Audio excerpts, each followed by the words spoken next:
Good morning and welcome to this lovely Saturday morning on Atlantic Television Network Saturday.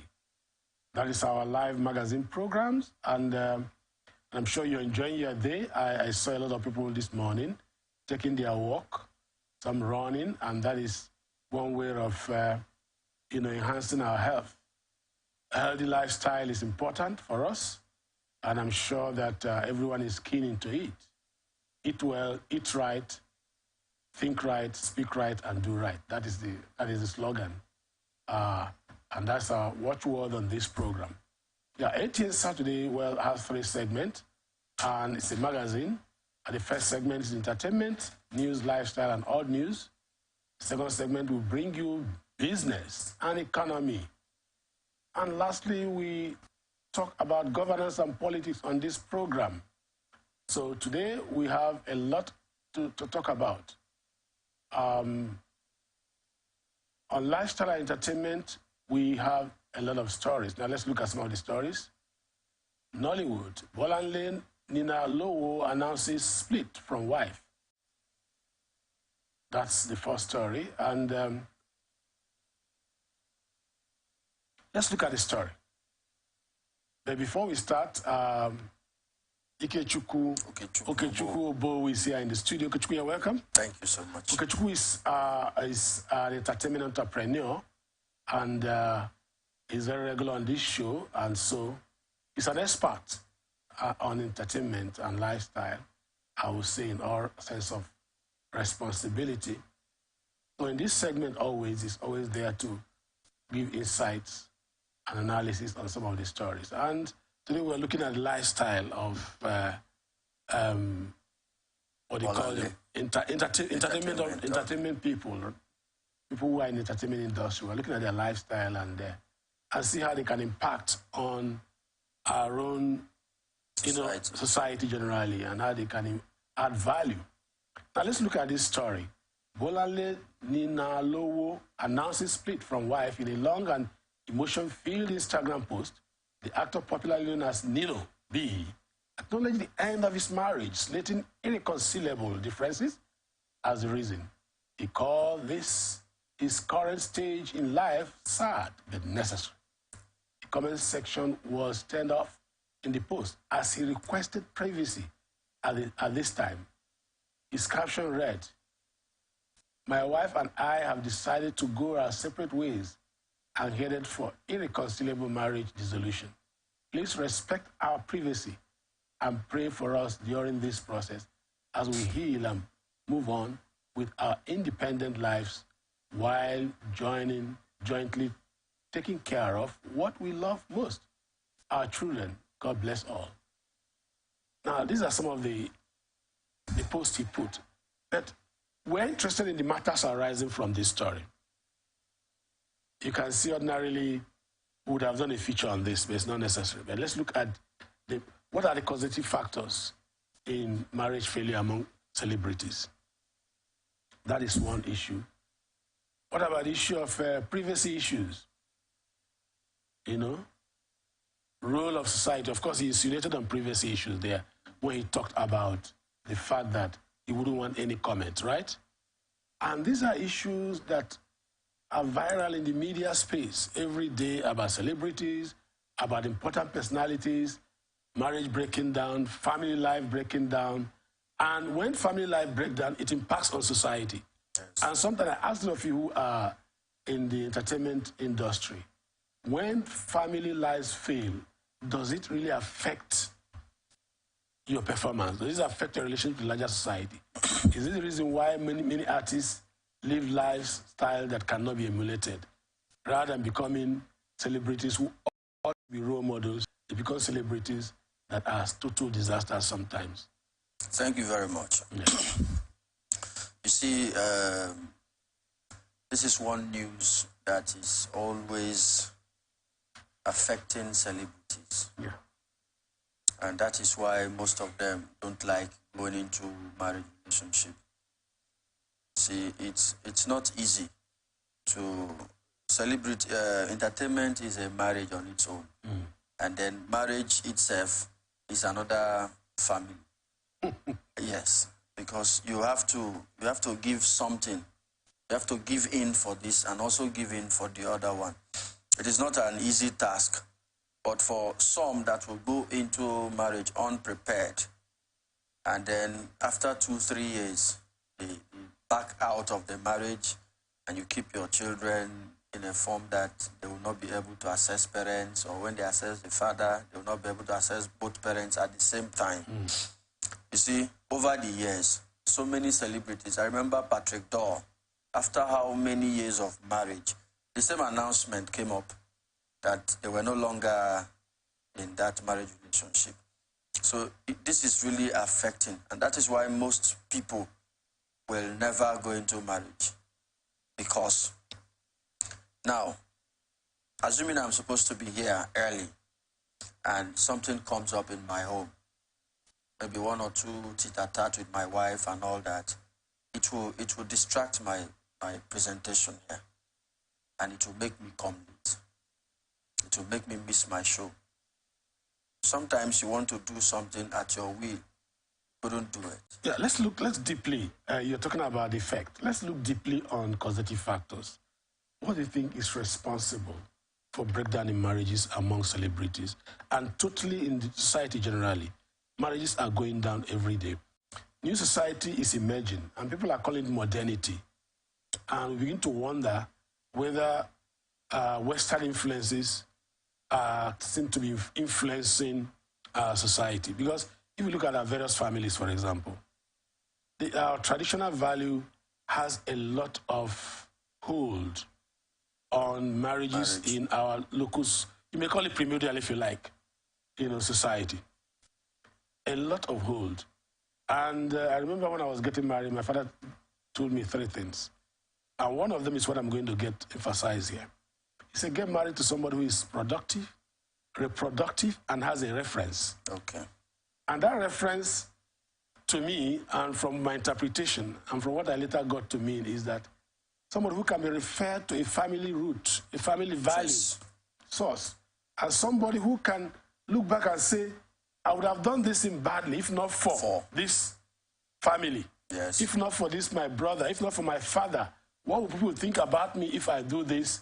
What will they say about my father? What will my father say? So that's the kind of reference. Not somebody who is a Lord unto himself, who thinks about herself or himself, who is the beginning and end of himself, has no kind of relationship with society, does not respect a family value, does not respect societal value. That's the kind of reference my old man meant. But in our own case, we seem to see an emerging trend, some kind of modernity trend, if you like. I like using that word unquote, even in literary perspectives. What is happening? What are the causative factors? I think I would say freedom. Freedom. I think we've discussed this issue some time ago. Yes, yeah? in a partial manner. In a partial manner. Yes. And I want to bring it back to what I said earlier in one of our programs. You see, we artists, let me put myself in the shoe of let's start from artists, then we'll go to society generally. We'll go to society generally. Yeah. You see, the work is so tedious. It's so demanding that from here, I'm going to an event. Okay. I could be traveling to Lagos. Yeah. I could be traveling to Abuja. I could leave this country immediately just to meet up a show. A show can come emergency. Now, sometimes you don't even pass it on to, you don't have that time to tell your family that you're leaving for this show. But when you are not in a family line, you're not married, you're free like a bird. You can sleep anywhere, you can move anywhere, you give yourself all those movements without informing anybody. So lack of, the search for freedom. The search for freedom. Freedom to do your work. And now when you are married, there are things your spouse will tell you, do not do. Okay. And some women are jealous. They see you with a movie actress, and probably you're playing a romantic role. Some wives will not take it. Okay. They want to restrict your acting career, telling you to certain roles. To certain roles, because for example, kissing roles, romantic roles. Because I'm just citing this as an example, because they're not comfortable with you seeing you and another woman playing such role. Whereas an actor is supposed to be a tool for the director to use in any form. Yeah. So these are one of the factors. But I think basically both the male, both the female, they just want to be free, not taking orders. They want to be free to do whatever they want to do. It's not a contradiction. You want to be free and you want to get married. You know, sometimes some people want to marry for society's sake. Okay, why not look at the issue of choice of marriage that will conform within that, demand for, freedom to do whatever you want to do. It is still not easy in the artist field. Even when you have the good woman that will tell you at the beginning, like I discussed with my wife before we got married, that this is my profession. Yeah. There's so many things you will see that you're not even seeing, that you are yet to see. She's prepared for that. But I don't know whether in the future she'll be able to cope with some of those things. Because it's like those who married to soldiers. Yes. Who know that they stay in trenches. So these people, the women, they are ready for the marriage, but they are not ready to face what they will see. So what kind of marriage, what kind of spouse do you recommend for those in the entertainment industry to avoid this kind of crash? I think in the entertainment industry, it is, for me, marriage should be a private life. Don't marry an artist. Okay. Don't marry an artist. So that you can have your marriage and you can have your artist life. Exactly. Okay. And your wife should understand the ethics of your profession, and be able to cope with it. Okay. That is for me. Because what I do is, I don't bring my family into the open. Into the business. Into the business. It's just like this man they call Ake and Popo. Yes. A lot of people are using his family as an example. What was that? Is it Iheme? Yes. A lot of people are using his marriage as an example. Nobody knows his wife. Nobody knows his children. And they live their separate life. In an interview, he said that he doesn't want his family to be in the public eye.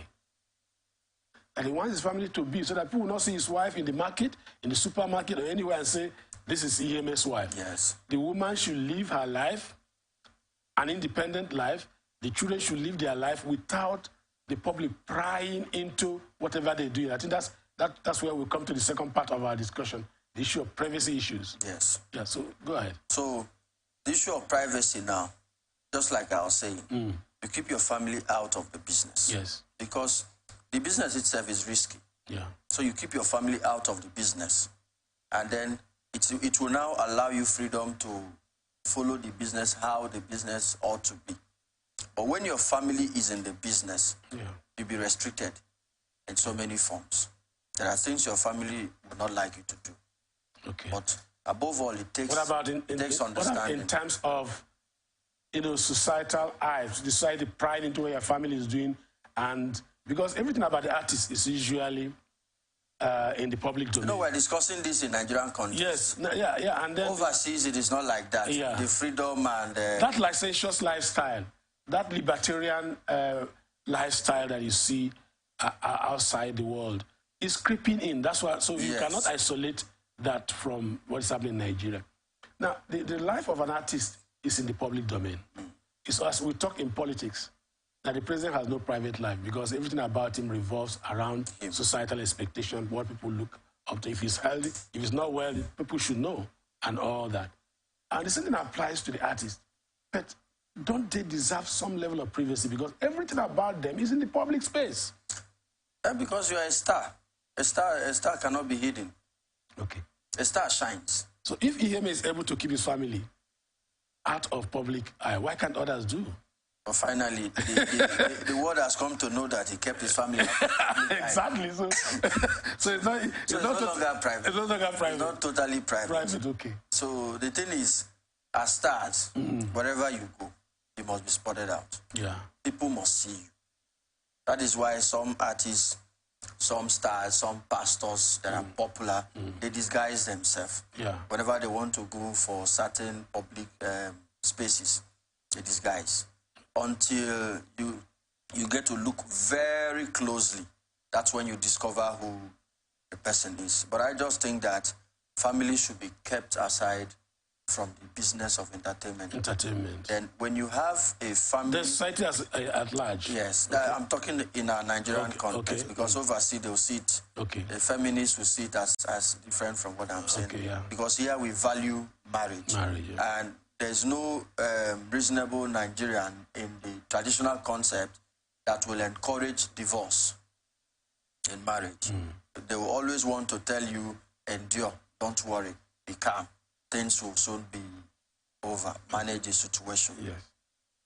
So now, looking at it, you said, now the role of society and expectation in making or the destruction of marriages. What's your take on that?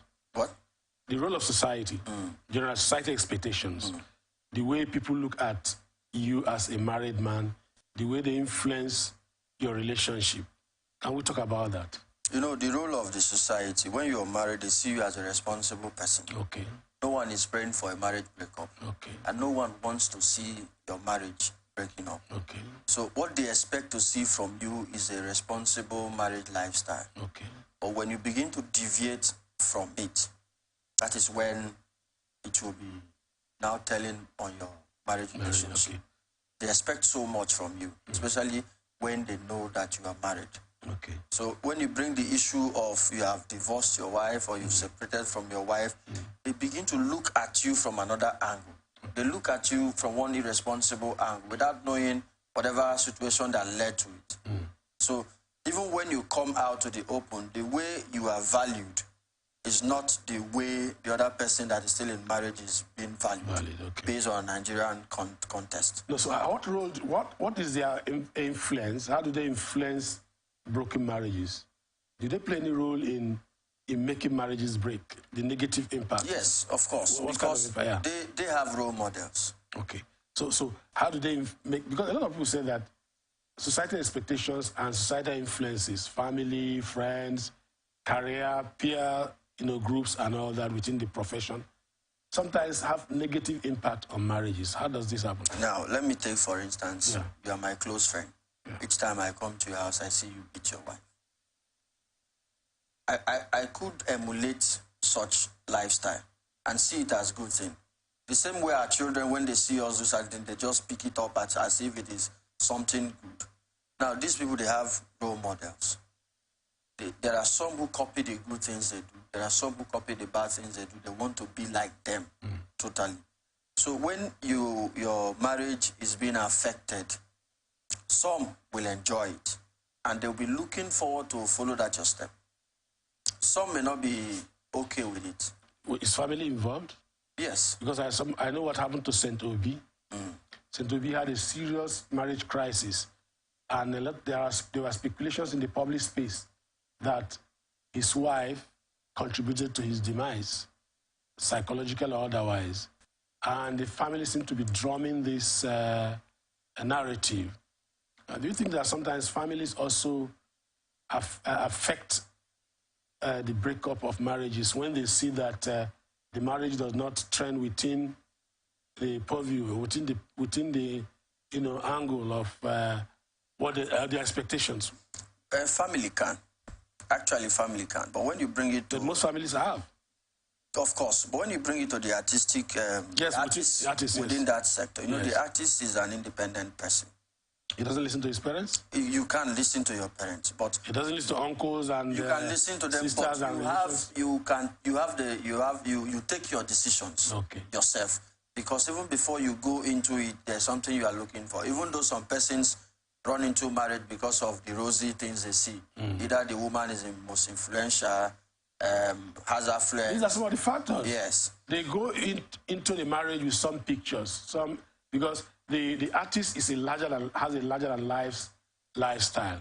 And so when they get into that marriage, because they are looking for money.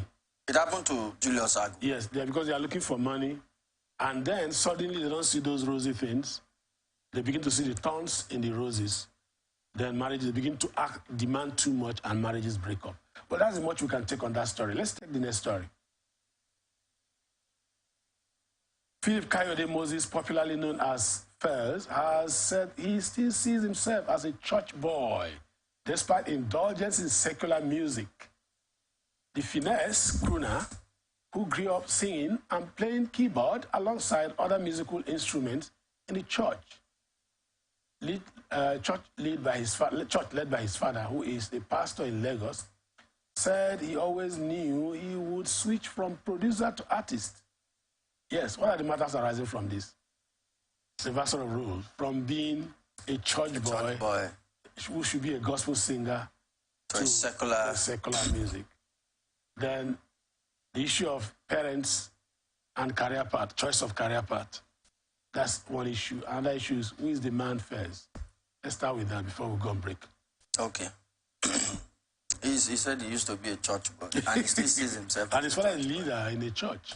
But he has deviated from the church. But I still a good boy. That is what he needs to prove. Because if you look so there's a role conflict now. Yes, there's a role conflict. And the issue because his appearance alone does not depict that of a church boy. The issue of piety, his piety is on a very serious question sign. Very serious question. So now he needs to prove to us that he's still a church boy. He needs to prove by his appearance and then probably switch into a gospel music. Let's know that he's still a church boy. You know, mostly, most of these artists, both overseas and here, a lot started from the church. Either as a drummer or a keyboardist or a lead singer and the rest of them. You know, you start from somewhere and then you get to a certain age, you choose the area, the genre of music you want to part of.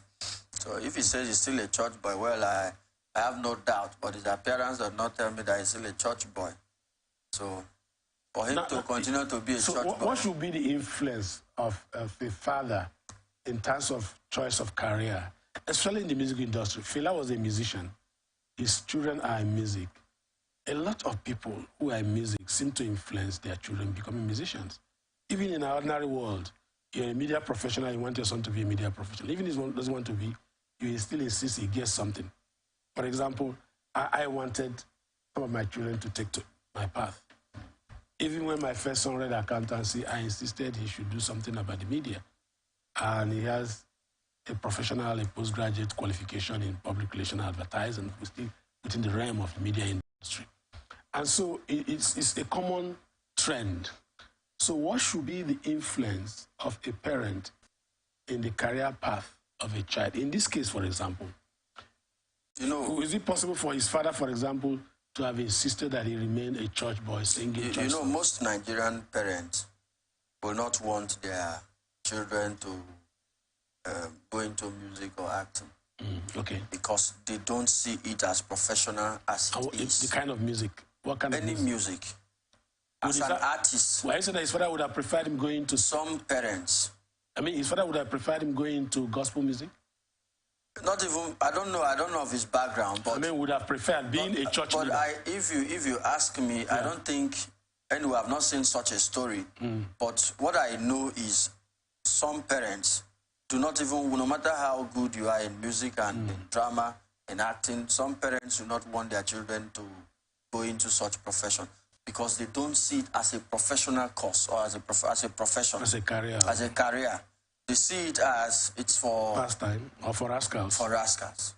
Do you understand? So right now, so in your mind, he has deviated? For me, he has deviated. Okay. He has deviated. And I think he chose that path. That path. And is it a legitimate choice? For him.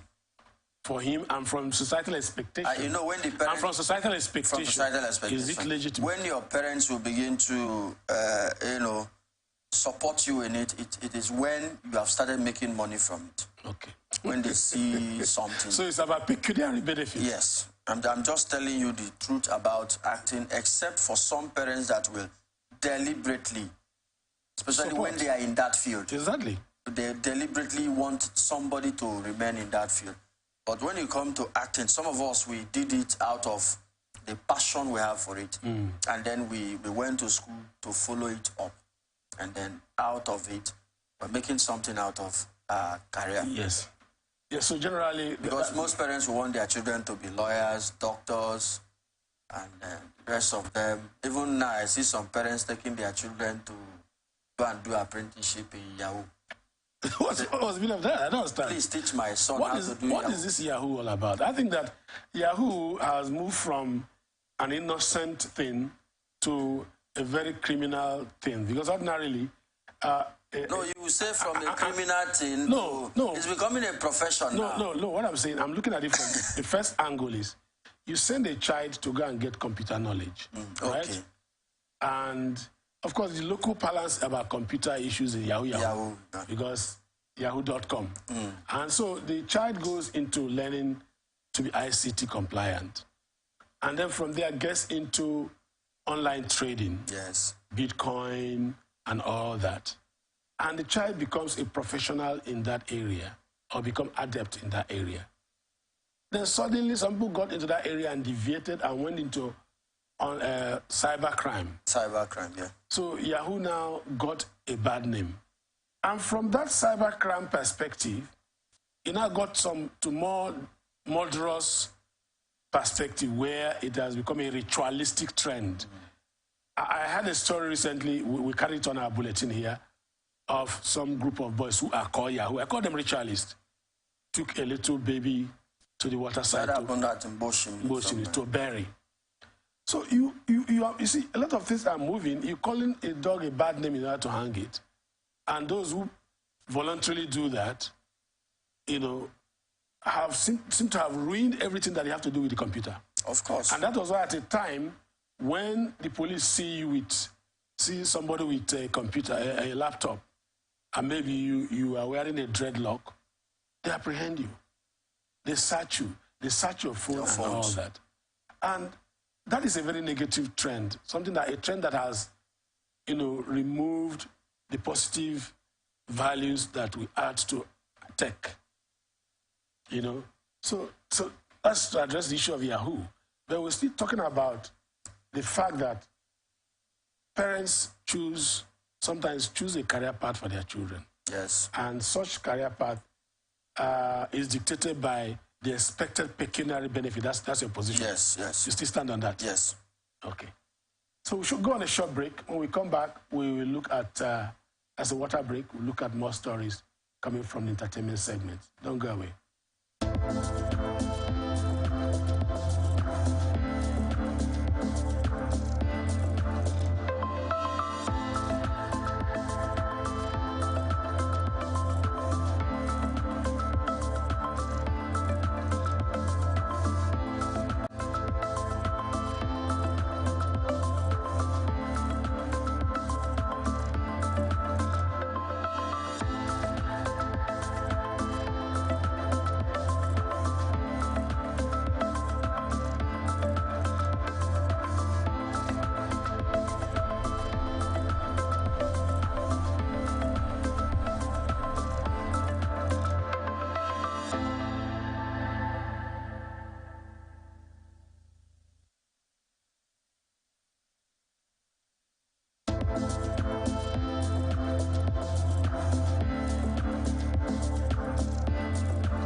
You're welcome back. It is still entertainment segment of Atlantic Television Saturday, our magazine program, 3-segmented.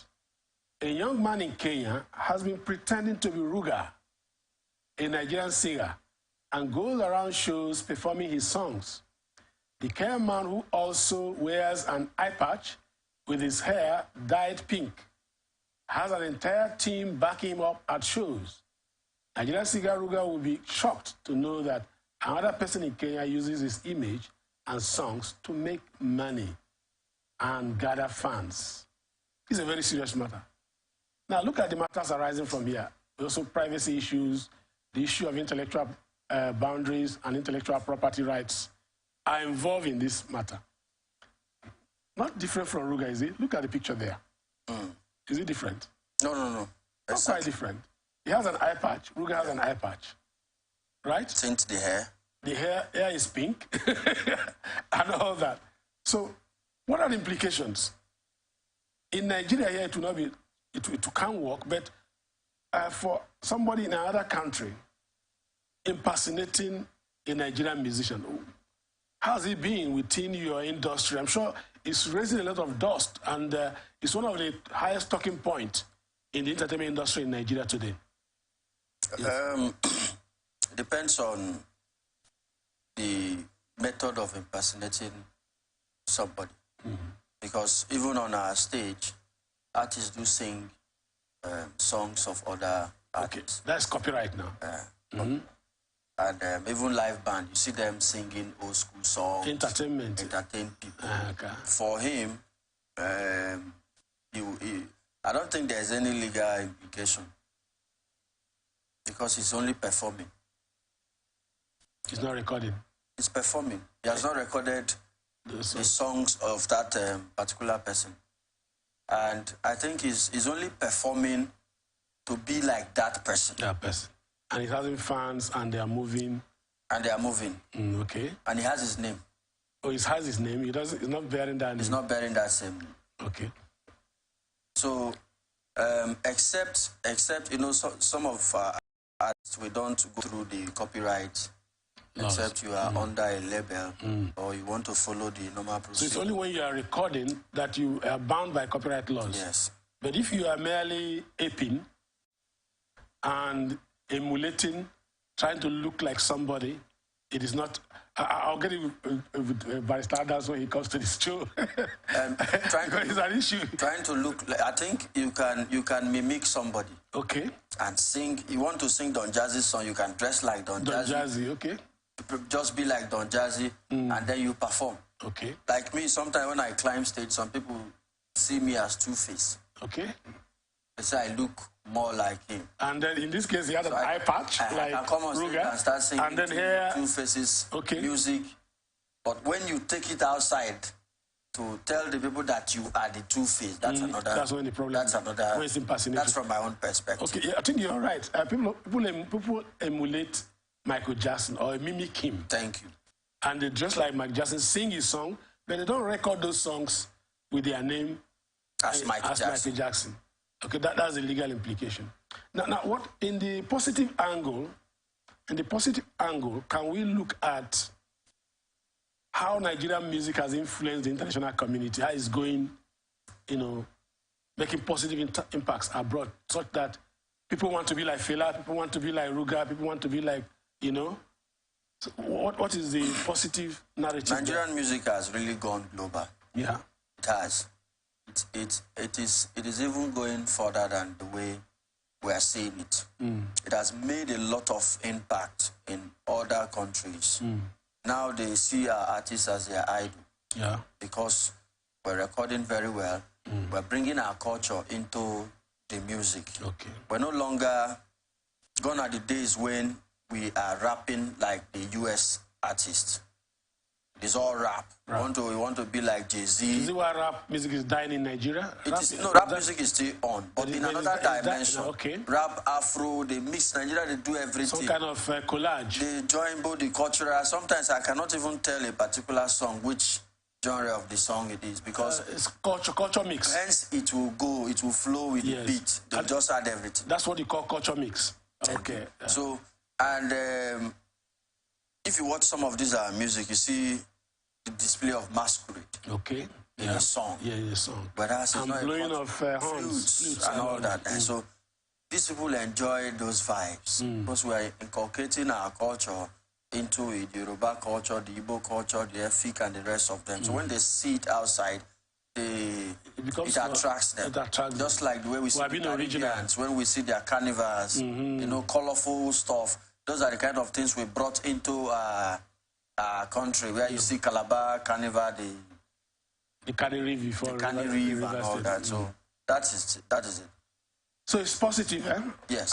It's positive in a sense that we are beginning to make with that, such that people are beginning to behave like us. They want to be like us, do things the way we do it in the music industry, just as everybody is imitating and mimicking Michael Jackson. So there's no legal implication because it went viral in the public space and people were saying, why should we allow that? You should go and arrest that man in Kenya. Somebody that is acting drama on stage. And you want to arrest the person. So it's just drama, okay. And it's positive. Now, Portable is in the news, and it's going to continue to be on the news. And it's almost like Fela. Fela was always in the news.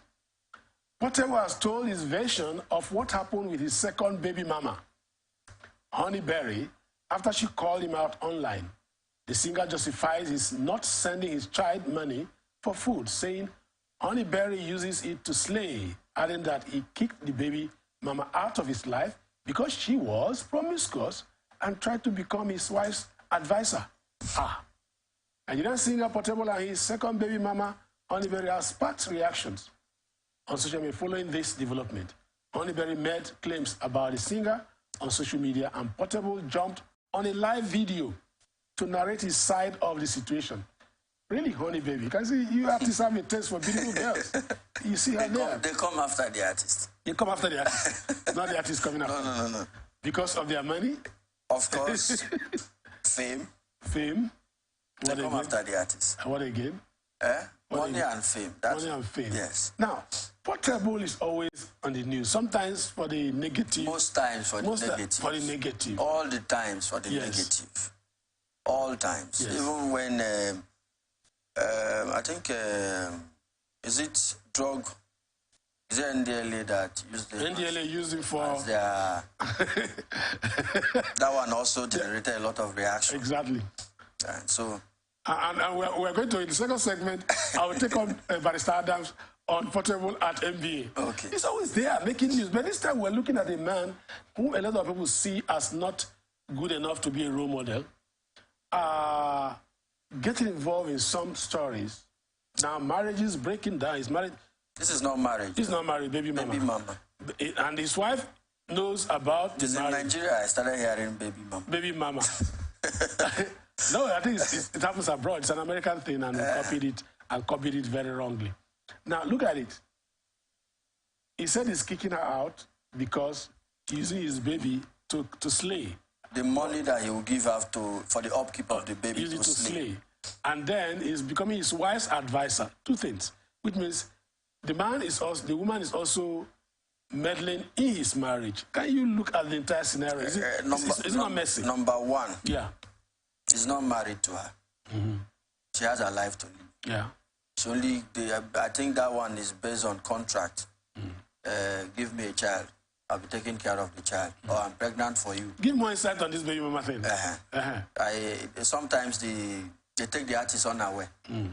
Before you know, they are pregnant for the artist. And they tell you from maybe 5-6 months that, look, they are pregnant for you and all that. And some artists, maybe based on love or some relationship, want to keep the child. And they are ready to foot the bills of the child. But they don't want that attachment, mother and child and them, going into marriage. Some of them have 3, 4 baby mamas. Some kind of glorified polygamy?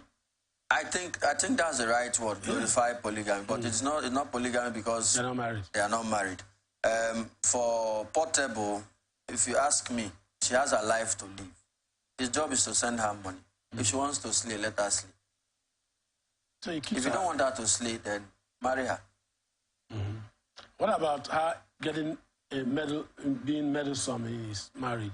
being his wife's advisor. What kind of advice would you give? I don't know what he means by his wife's advisor. Is it for the positive? Which means that is it for positive advice or negative advice? Which means he's coming into the family and meddling into the family affairs. What do you expect? What do you expect such a person to do? What do you expect? Sometimes some people will have this baby mama and abandon them. Abandon them. When they ask for finances to take care of the child, they deny them. It has become a big issue. Davido Adeleke got mixed up in this baby mama wahala. In America, even the woman threatened to sue him, threatened to bring all the baby mamas in the US to make life miserable for him, and all that in Nigeria here. But one thing that I saw with David Adeleke is that his wife, Chioma, who he formerly married, was a baby mama for a long time. Yes. And he married, seems to be able to contend with this pressure. For now. I think we just read one breakup. Just discussed about one breakup. Yes. Okay. For now. Because I don't think there is any woman that, maybe there is or there are, but I think it is difficult to find a woman that will not be jealous having another woman with the husband. I think it is difficult. Even when, with understanding, you get a second wife and she understands that she's the second wife, there's still this form of jealousy that will not lead will creep into... But will not lead into violence. Sometimes... And breakup. Sometimes it will. Sometimes it does. You understand? So, but when you see these artists and baby mama stuff, just like you said, glorify polygamy, they think that is one of their credits, one of the addition to their profile. So I also have Two-Face has baby mama, yes, Wizkid. I also have, it is becoming, it's trending. Everybody wants a baby. So it's a bragging right now for them. So bragging right for artists. If you don't have a baby mama, then you're not the Nigerian artist that you ought to be. Is that what they're saying? No, not for the Nigerian artist. For the artists generally. I think for me, it's an irresponsible lifestyle. Good. Go ahead. I think it's an irresponsible lifestyle because, like I will always tell you. What is? I will always tell you that as an actor, you shouldn't bring your acting character to your lifestyle. Your lifestyle should be different from your stage performance. Okay. When they see you on stage, you can be very well in your performance. But when you come outside, they should see a different human being. Because before you went into that career, you were somebody. So you don't allow that career and what people are doing in that listen to influence your life. Do you understand? Now, as an actor, if you see me outside, you could see me as a lawyer, you see me as a doctor based on how I'm dressed. Until I tell you, or when you picture my face in one of the scenes or movies and all that, that's when you are able to pick, and then you respect me. But even the artists have glamour, and they dress well. They do. They like you. Yes. They do, because it takes a professional trained artist to differentiate lifestyle from career. So what is responsible for this baby mamaism, if I want to use it? Sometimes, like I said, sometimes because of fame, I think fame is a major one before money. Money, okay. Most women. Is it women that throw themselves on them? They want to. You see, if you watch shows, you see the kind of passion they have for an artist performing. They cry. In fact, sometimes if you watch Michael Jackson, you see some people who even faint, collapse, and slump. Some people pull their undies and choose. I'm telling you, so that passion for the artist, it makes them they just losing up. Larger than life status. Yes. So you as an actor, you're not paying anything to have this person. So why will you say no? And when you do, sometimes most of these people, they have money. They have businesses. So they will do everything to sleep with an actor. And on the other hand, you just say, maybe you just want to do one secret in the secret place of the Most High. And, don't commit blasphemy here. Of the Low High. And then something will just come up and you don't have a choice. Most times they come with threats that if you don't, I will expose you. Blackmail, right? Blackmail. And then for the sake of your name, you just decide to keep the... No, but if an artist knows that a blackmail will always trail their promiscuous career, their activities, why go into it? And when going into it, shouldn't an artist be prepared to prevent? What happens to the campaign against HIV, for example, that push you use preventive means to protect themselves? Are artists so licentious and so morally debased that you travel from one country to the other, travel from one city to the other, you don't, even when you get involved in promiscuous activities, don't see the need to protect yourself? That is for... Is it because they usually get drunk or what? It is not drunk. It is only a professional artist that knows this. And then is the video not professional? Did he study? Yes, he studied it. He studied? He studied music at the Bangkok University. Okay. Now, it takes a professional artist, conscious professional artist. Conscious is the word, yes. So it takes a conscious professional artist to know his bounds. Okay. These are what I should do, because you'll be taught all those things. Just like in broadcasting, they will tell you. The ethics. The ethics. Ethical aspect. Because management starts from you. Good. When you do management, it starts from you. If you're not able to manage your own domestic affairs, or even manage your person, manage your time, manage your health, you cannot be a manager in any system. That is what makes the profession, the job, a profession. Yes. But if sometimes they, let me just use the word in quote, lose guard. Okay. Sometimes they do. I don't think it's more of alcohol.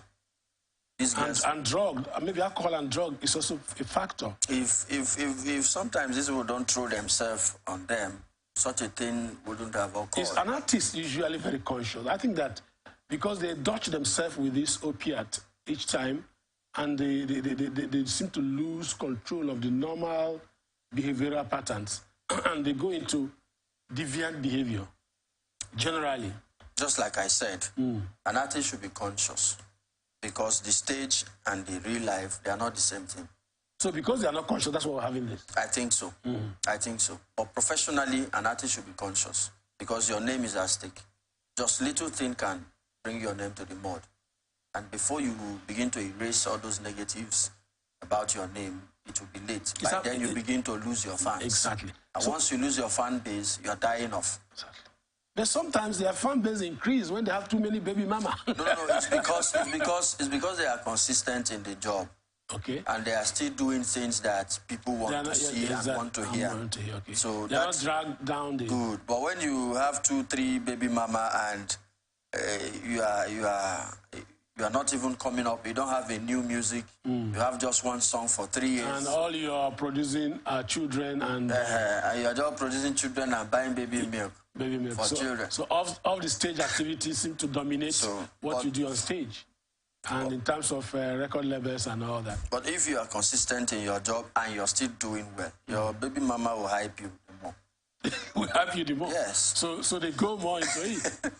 I think it's, even in religious circle, talking about celebrity generally, some celebrity pastors, because these will have celebrity pastors. Of course. Ordinarily in the church, the only thing that should reign is Christ.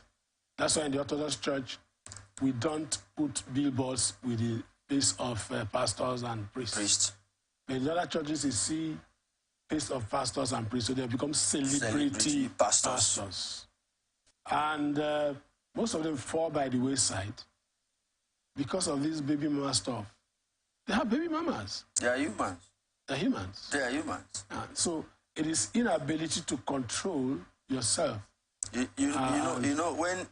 manage your personal life. A person that finds himself in such a realm or such situation tries to hide it. But it has been blowing out. Until it blows. A celebrity pastor but they always want to hide it. But you can't hide it. Of course. There's nothing... Even in their songs in the church, they know. They say, you cannot hide it from God. You may cover your So the more you try to hide it... no one will know. You cannot... Isn't that what they say? By the time I confide in you, yes, you have someone else that you will confide in. Confide in. And that one also will go and... And sometimes they mismanage it. They promise heaven and hell. And then heaven and earth, and at the end of the day, they don't do those things. And other times, blackmail. Blackmail. Sometimes the women will use it to blackmail them. Because most times, like I get it, because in journalism, we look at two sides of every story. We must have a balance. When we blame pastors for deviating. We also have cases of women who deliberately, become kiss and tell and use that to blackmail the pastor. They may tell the pastor, okay, give me 10 million naira to set up an hairdressing salon or whatever. And the pastor gives them 5 million. They keep pressing and pressing. Even with the 10 million, they will come up again with another million. And when the pastor fails, they say, okay, I'll blow it open. And they are sponsored. The pastor will tell you, I'm flesh and blood. Of course, they are flesh and blood. So if I've kissed, doesn't mean that you become a kiss and tell. And if I want to pacify you, doesn't mean that you destroy my church. Because they say that a Christian is like a tree standing in desert. The wind will blow and blow. And what makes you a good Christian is falling and rising. And some of these baby mamas who want the pastor to fall to his death. And that's a very big challenge. I think that we'll go on a short break, or a break, really, before we go to the second segment of the show. On this magazine, the second segment is business and economy. And we're going to have somebody who's an expert in all ramifications, in all issues on governance, issues on economy, political economy generally, let's so to speak. Because if you're talking about governance and politics, you should think about political economy. And he will come to the stage in the second segment. Don't go away in that second segment of the program.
You're welcome back to Atlantic Television Saturday, your magazine show.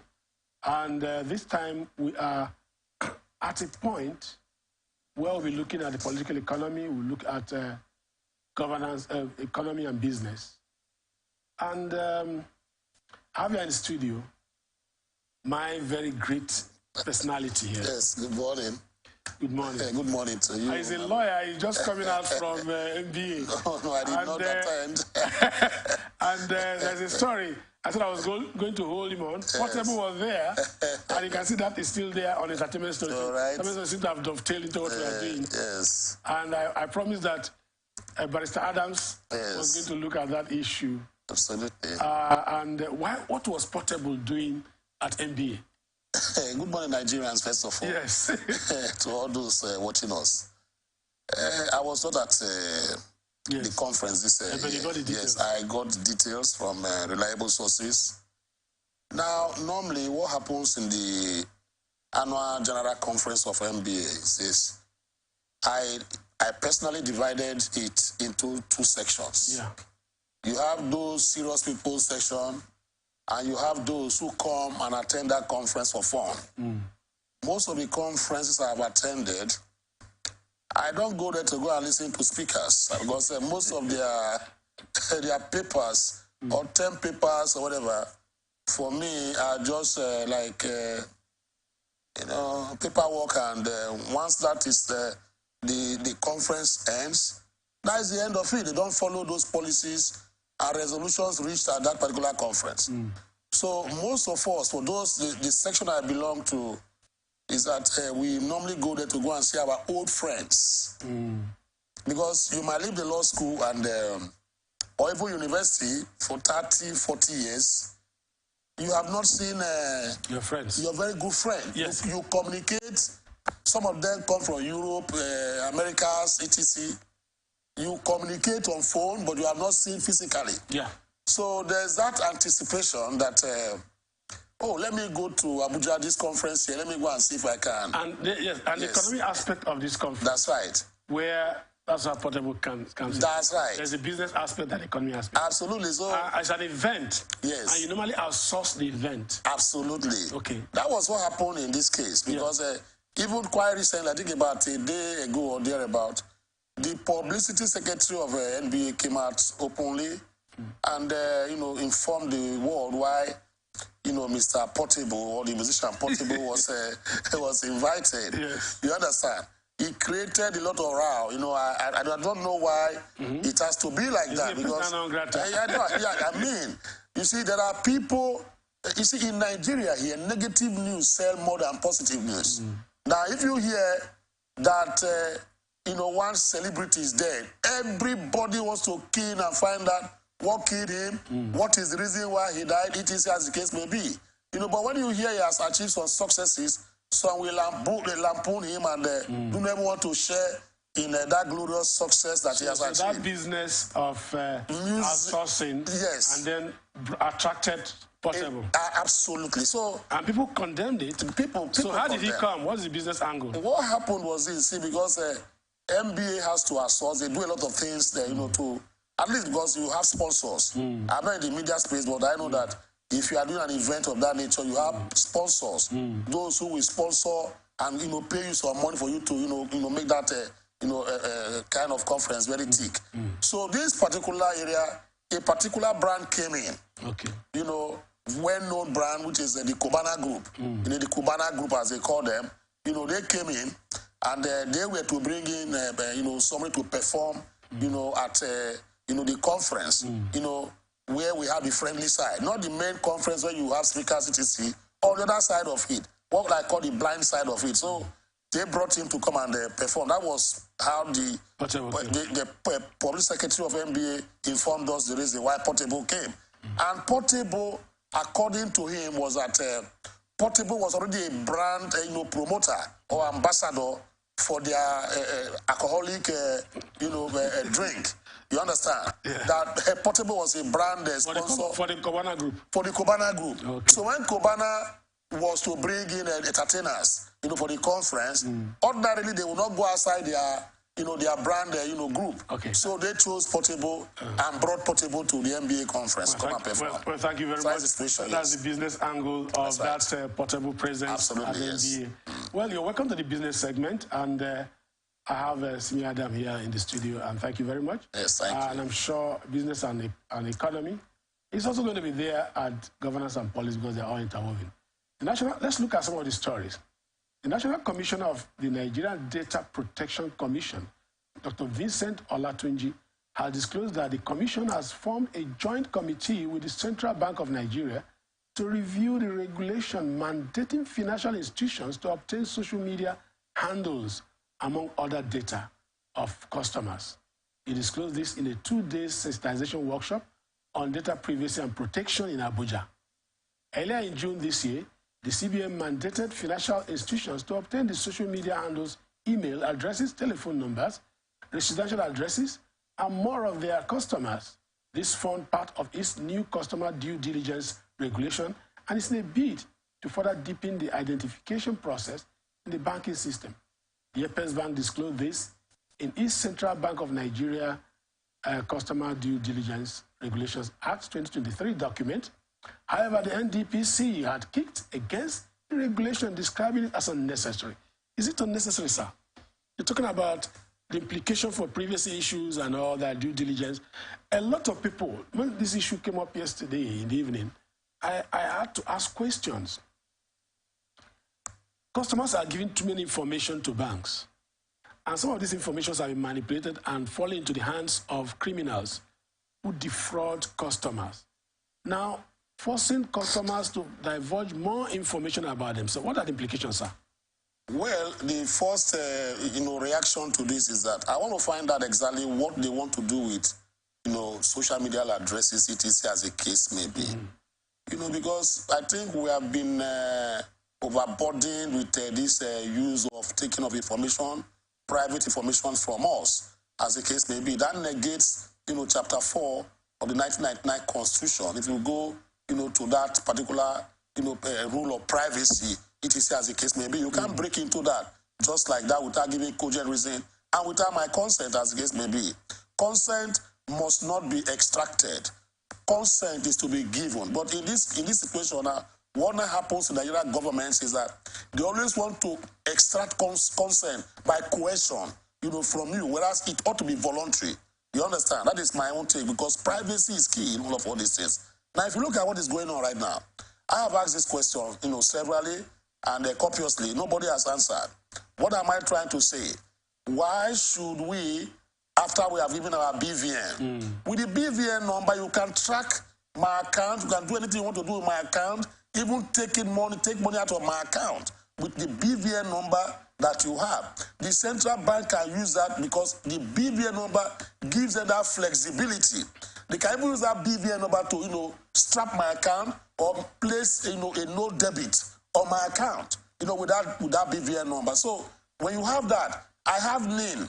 I've given NIN to them. I have TIN. Those who are corporate, customers, they give TIN to them. You understand? So many others. Your pictures are there. Your hand, your thumbprint are there. Your signatures are there. Your addresses, etc. are there. So I don't know what they want the social, as they call it, social, whatever, for at this point in time. You see, one problem we have in Nigeria here, why I say that this particular policy is incongruous with, what we think or take in the industry of banking, is that you must, before you bring or churn out policies as good government, you have to sit us down and explain in details, to us why you need an additional information. Because, for instance, they told us in those days, some years ago, not even in those days, some years ago, that with the BVN number, with the national identity, whatever number, that once you have that and you register your phone with whatever, NCC, etc., that all the criminals in Nigeria can be tracked with those numbers. So I don't really understand again.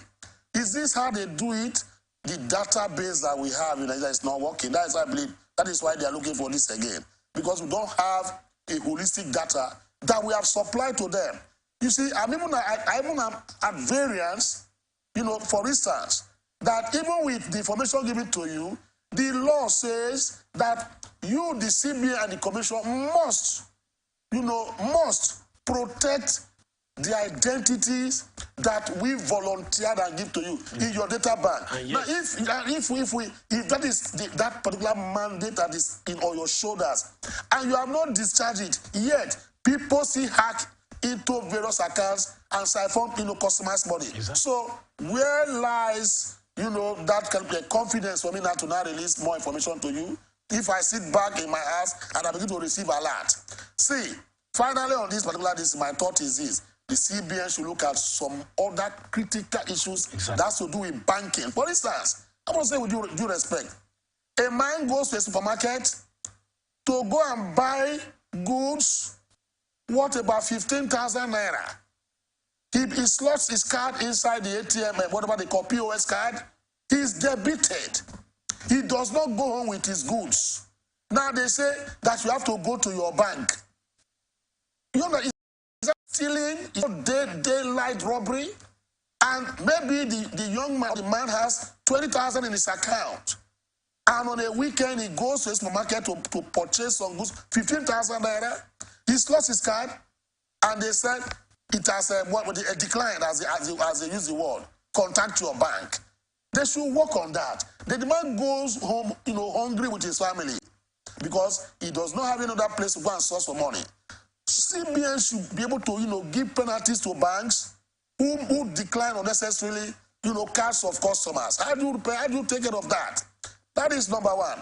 Number two is this: why, for instance, should I be charged, unnecessarily by the various banks? There's what we call so many deductions. COTs, what's it called? Photocopy, whatever, as the case may be. 10 naira from your account on a weekly basis. All these, whatever as the case may be.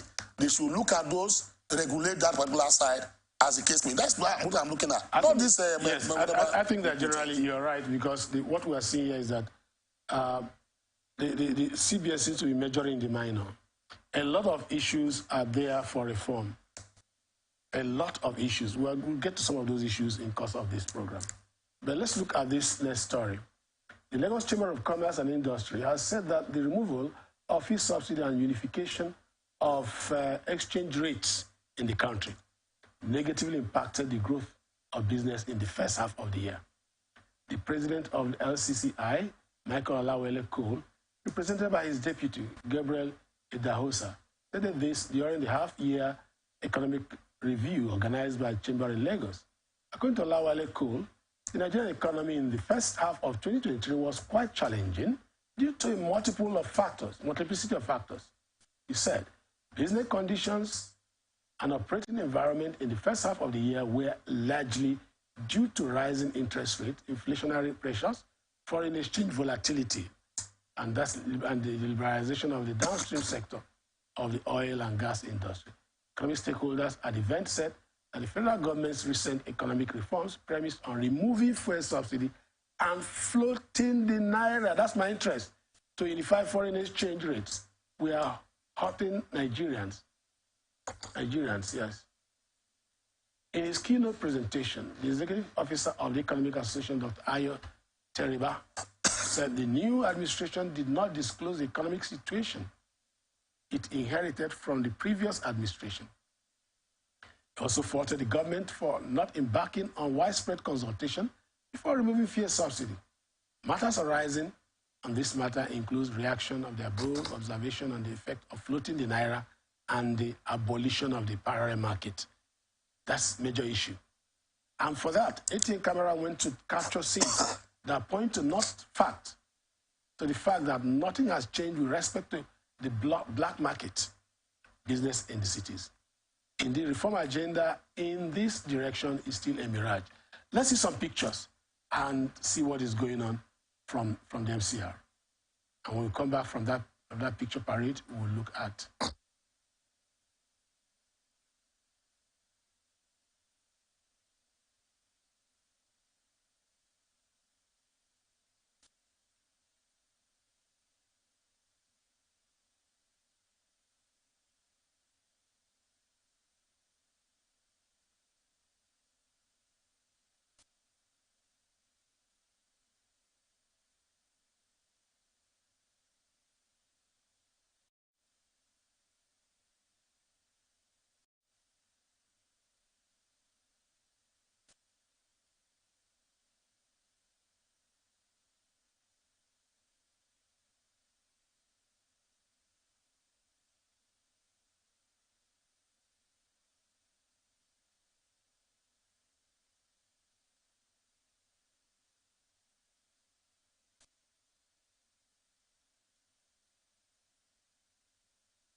Well, that muted picture there simply tells the story of the ambivalence on the issue of floating the naira. Because he was talking about what happened in the last quarter, and one of the reforms, apart from subsidy that he talked about, we know the effect of subsidy.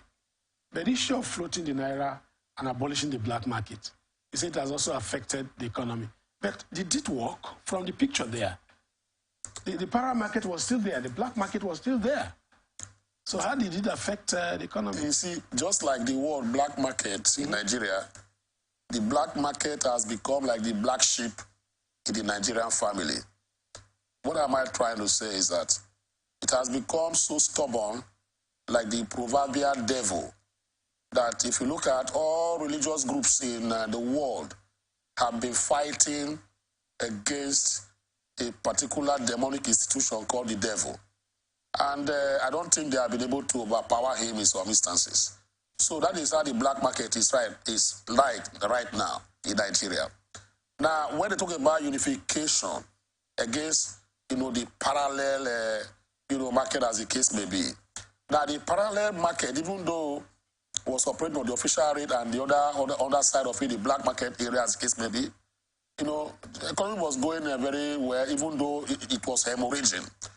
But I want to ask a question. The reason why we have this kind of problem in Nigeria is because of the fact that government has not tackled the reason why most of their policies that comes about the exchange rate has not worked.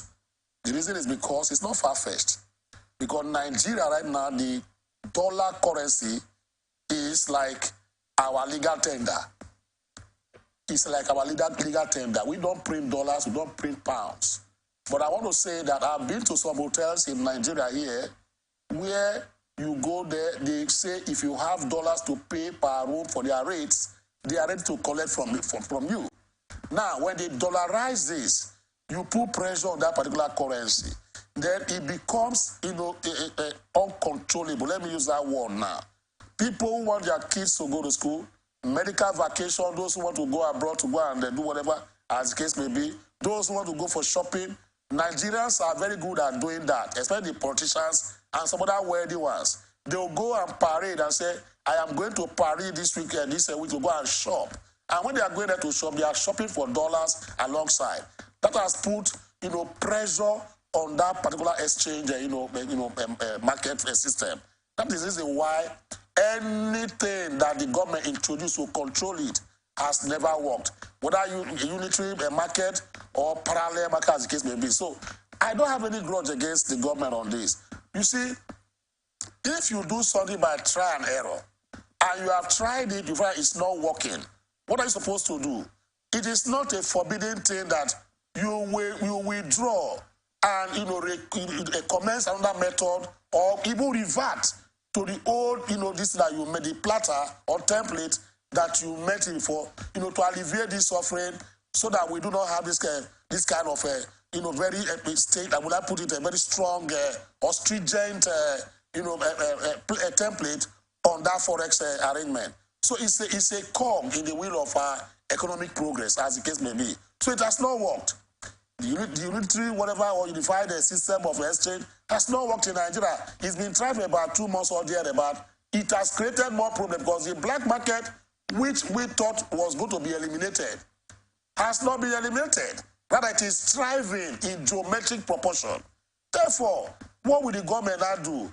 Is to retrace their steps or to win the big six and go after those who still, engage in the parallel market, whereas you have a unified market system in Nigeria here. Winning the big stick, I don't know why it's so difficult.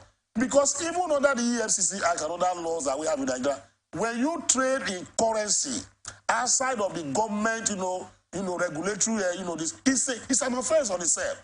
So when I drive past those areas where they sell, an exchange currency along the road, for me, I cry for the country because I have asked the question, why have these people not been arrested? Nobody has been arrested because it is an offense in Nigeria for you to trade, the currency and foreign ones in large volume without license to do that. Are you telling me that those people who stay around those hotel premises and precinct of, very luxurious hotels in Nigeria here. They have the license to be to trade openly the way they are doing it outside of those hotels. I doubt as I speak today. So it's a very big thing that the government has to look into. Otherwise, our economy will begin to, go through the doldrum stage that it is today.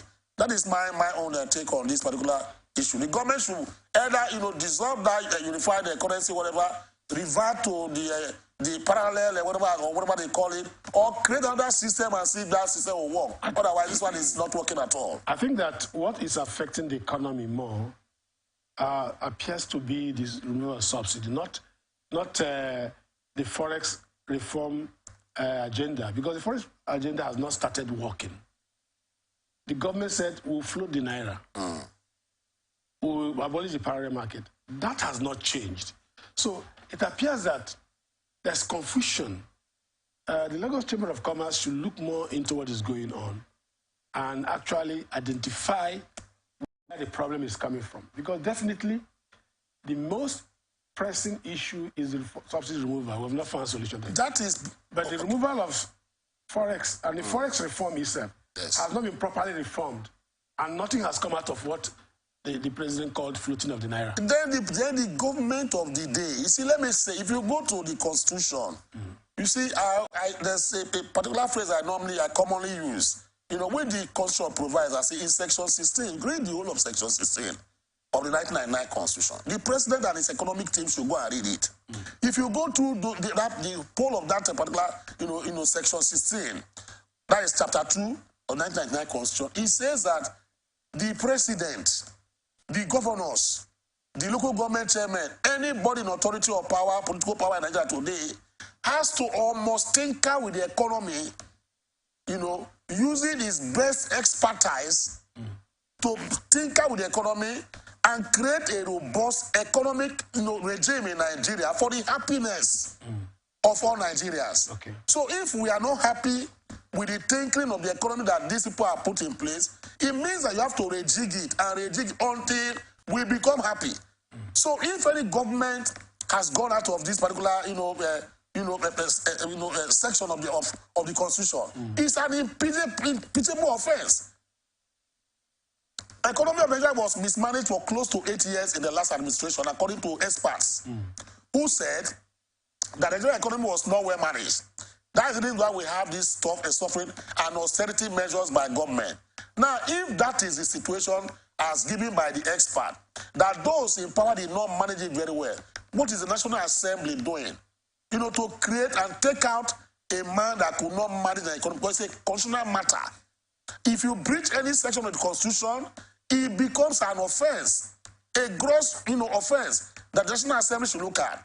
You can't bring in those who do not know how to drive a vehicle, and you give them license to drive, and you see them, every day they come out with accidents on the road every time, and you don't caution the driver or take him out and bring somebody that can drive that particular vehicle very well.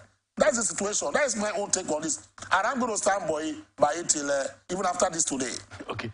Well, thank you very much. We'll go on a water break. When we come back, we'll take more stories in the next half hour.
You're welcome back. It is still Atlantic Television Network Saturday, your magazine program.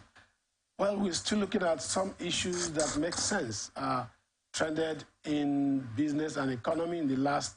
You can see Dr. Barrister Adam is still here in the studio, giving a lot of legal perspective into our economic discourse, and that is just one thing that is important.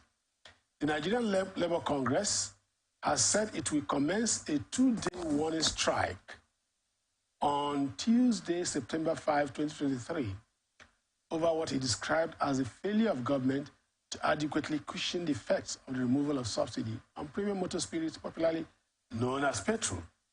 Earlier in August, the Labour Centre staged a national protest over what he described as anti-poor policies meted out on Nigerians by the Bola Tinubu administration, although the Tinubu administration set up committees to explain out the rollout of palliatives for workers.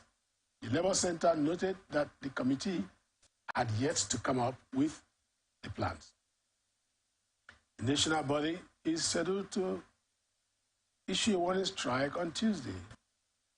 That's what the story is all about. But before we discuss this, but okay, let's go into it because we're going on a break, right? Okay. We're going on a break, so let's look at this story. Labour threatening again. Yes. And even the palliatives, it was supposed to be 5 billion. Now it's 2 billion. And they're here to explain that. The state government said they got 2 billion out of the 5 billion. And the palliative still doesn't seem to make some sense. In Federal Capital Territory, the minister said he was going to use it for transportation, because it's not something they will buy cups of rice and begin to distribute to families. Yes. And all that. Now, Labour is still not satisfied with federal government handling of the subsidy. Yes. You see, Labour need not, begin to remind us. We already know how bad. We already know how bad the situation is. The problem we have on our hands now is that, yes, we know how bad the situation is, but how worse it will become if we do nothing about it. That is why Labour intervention, or any other intervention, civil intervention, is very important. Things are so bad. Nigerians need maybe an Englishman to come and tell them. The deaf, could even hear. The blind could see that Nigerians are in suffering, mantra, as the case may be. The economy is in doldrums, and the nation is being, administered in a rudderless, manner until we bring it to course. That we understand. But who will bear the cat? Who is going to help us? Let me give a little background, of how situations like this have come. Martin Luther King in the U.S. or America, as we call it, when this rights violation was so palpable, the black-colored man could not move around. The black-colored man, was transfixed and in hopelessness. It was disillusioned. Every day he goes out, he's so scared of his life. Somebody had to, bear the cat. Luther King came out, fought, for rights to be restored to, the blacks in America, and although he lost his life. If you go to Poland, there was a time the Polish, a country, an economy, was in doldrums like this. You find that the labor organization of that particular country, through a guy they call Lech Walesa, who later became the prime minister of Poland, led the labor group in that particular, country to restore, economic, peace and good regime for the country. And that is what they are building on today. In South Africa, a lot of people never knew what TUC was before. South Africa, you had labor under the TUC, Trade Union Congress in South Africa. They started from there. Activism, they fought apartheid to a standstill. And today, we found out that they participate in killing apartheid, and the blacks there are enjoying a semblance of right, restoration today. So the labor movement, in any country or in any economy at all, ought to be a pivotal force. In France, for instance, the labor movement in France is very, very, active. It's not passive. It's not political. It's not docile. It's not a kind of labor that you look at it that they are so ambivalent. They make things, people lose faith in them. the Nigerian Labour Congress, for me, I have lost faith in them. Why am I saying this? They said the last time they went on protest, now it's on strike. Do you know that there's a difference between protest and strike?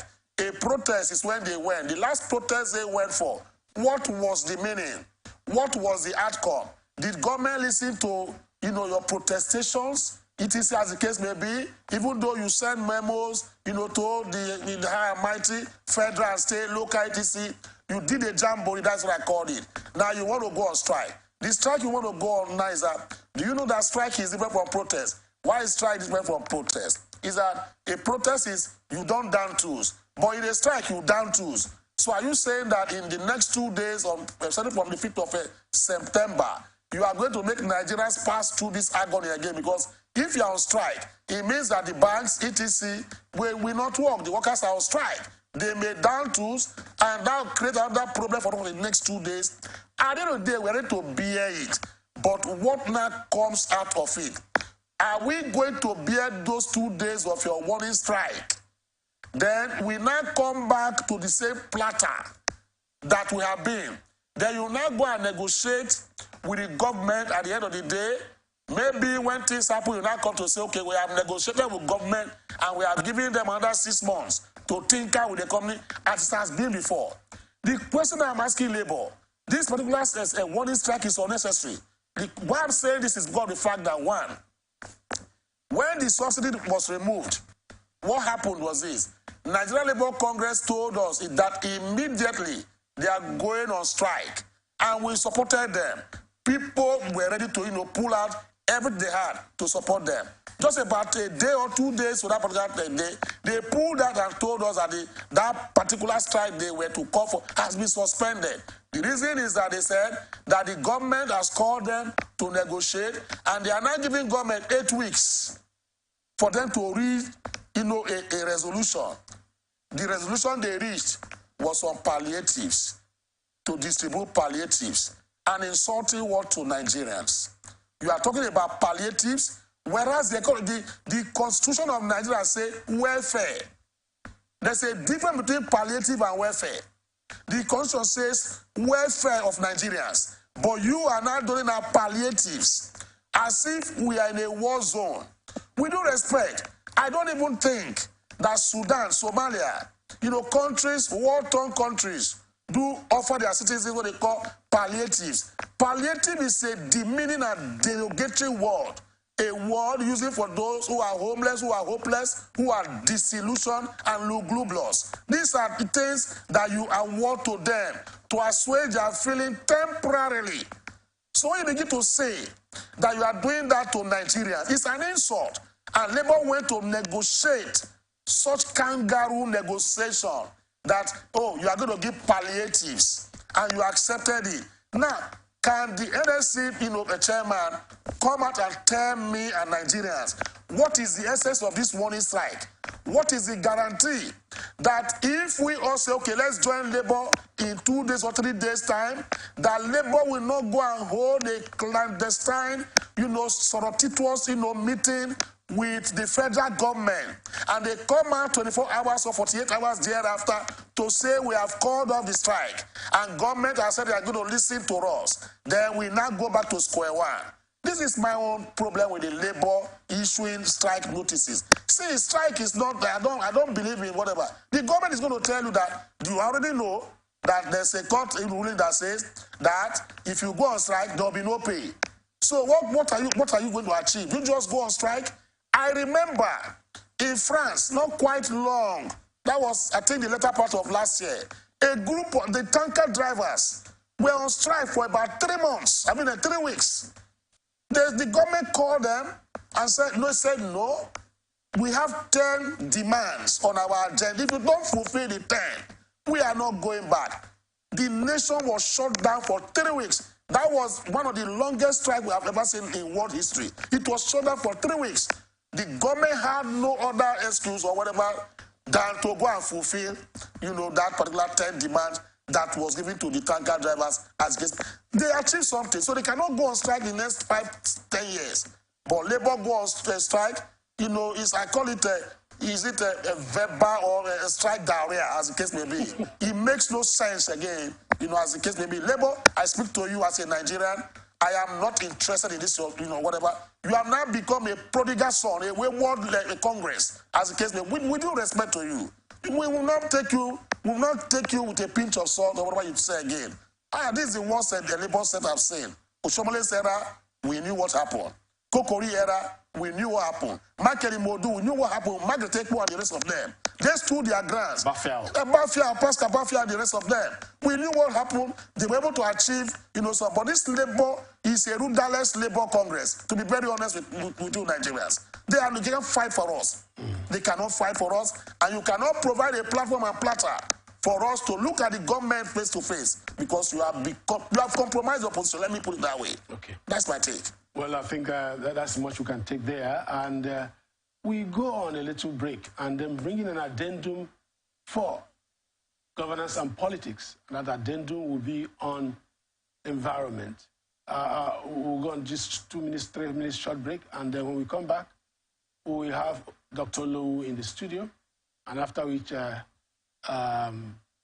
Barrister Sim, the dance will continue with governance and politics. Stay tuned, don't go away.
Yeah, welcome back.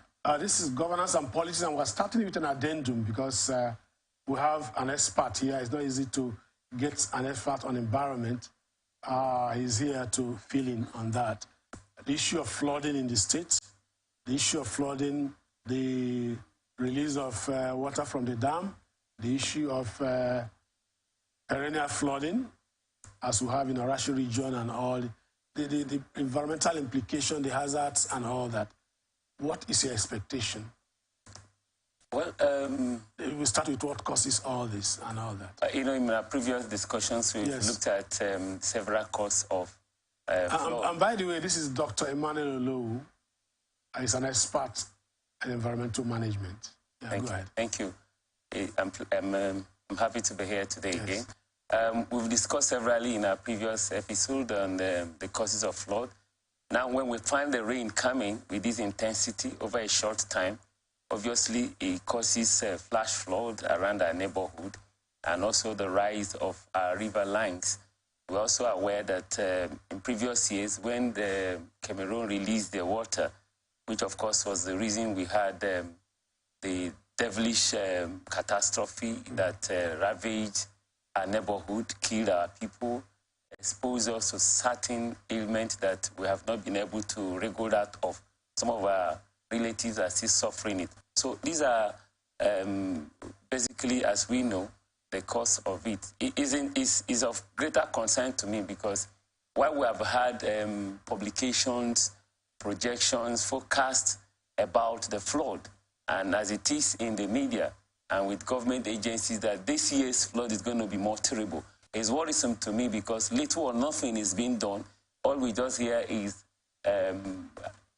informations on the media. And I think that it should go beyond government talking on media. I heard one local government making speeches and I was informing the people. I said, if you have any information or rise of water around your place, please report. And I'm saying, what kind of stupid information is that? You're asking the people, are you not supposed to have been armed with relevant information? We should not have delineated, identified areas where these floodings are. And of course, you see, this is like an annual thing we're used to. So we know those areas that are prone to flood. So we should have started interventionistic approaches and strategies. There are things that we needed to have been doing. Government should have done and should be doing. Now, if the flood comes, what happened to the people who are in the Orashi and other regions? Have we identified highland areas where we can evacuate and relocate these people? Are there sufficient provisions for the accommodation in terms of kwashi or kind of arrangement within the time that the flood will last? So these are the concerns that I have. I don't see government to have been doing what it should be because the role of government is to protect life, to give approaches, techniques, programs that will make the environment sustainable for us. I don't see it happen. In Port Harcourt, just a few days I was driving past, what is it called? Towards the Ikoku to water lines. I found a particular street, just with a short rain of about 5 minutes, the whole place was inundated.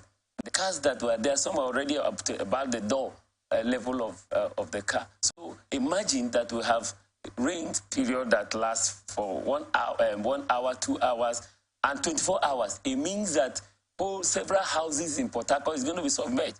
We only see Port Harcourt because it's the city center. What happens to those who are in the rural areas that their voices will not be heard? What happens to those who are in my village and in your village? What happens to the old and the elderly who are sick, who cannot walk faster?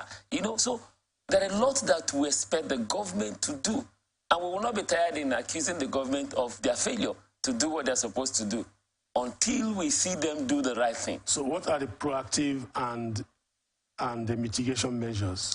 What? Fine. That you expect from government? Government should relate to the people that are going to be affected. Proactive. Yes, it must. Yes, it must. At now, we should have had a strong launch out to the rural communities to inform them. A lot of them do not even know how severe this flood of the year is going to be.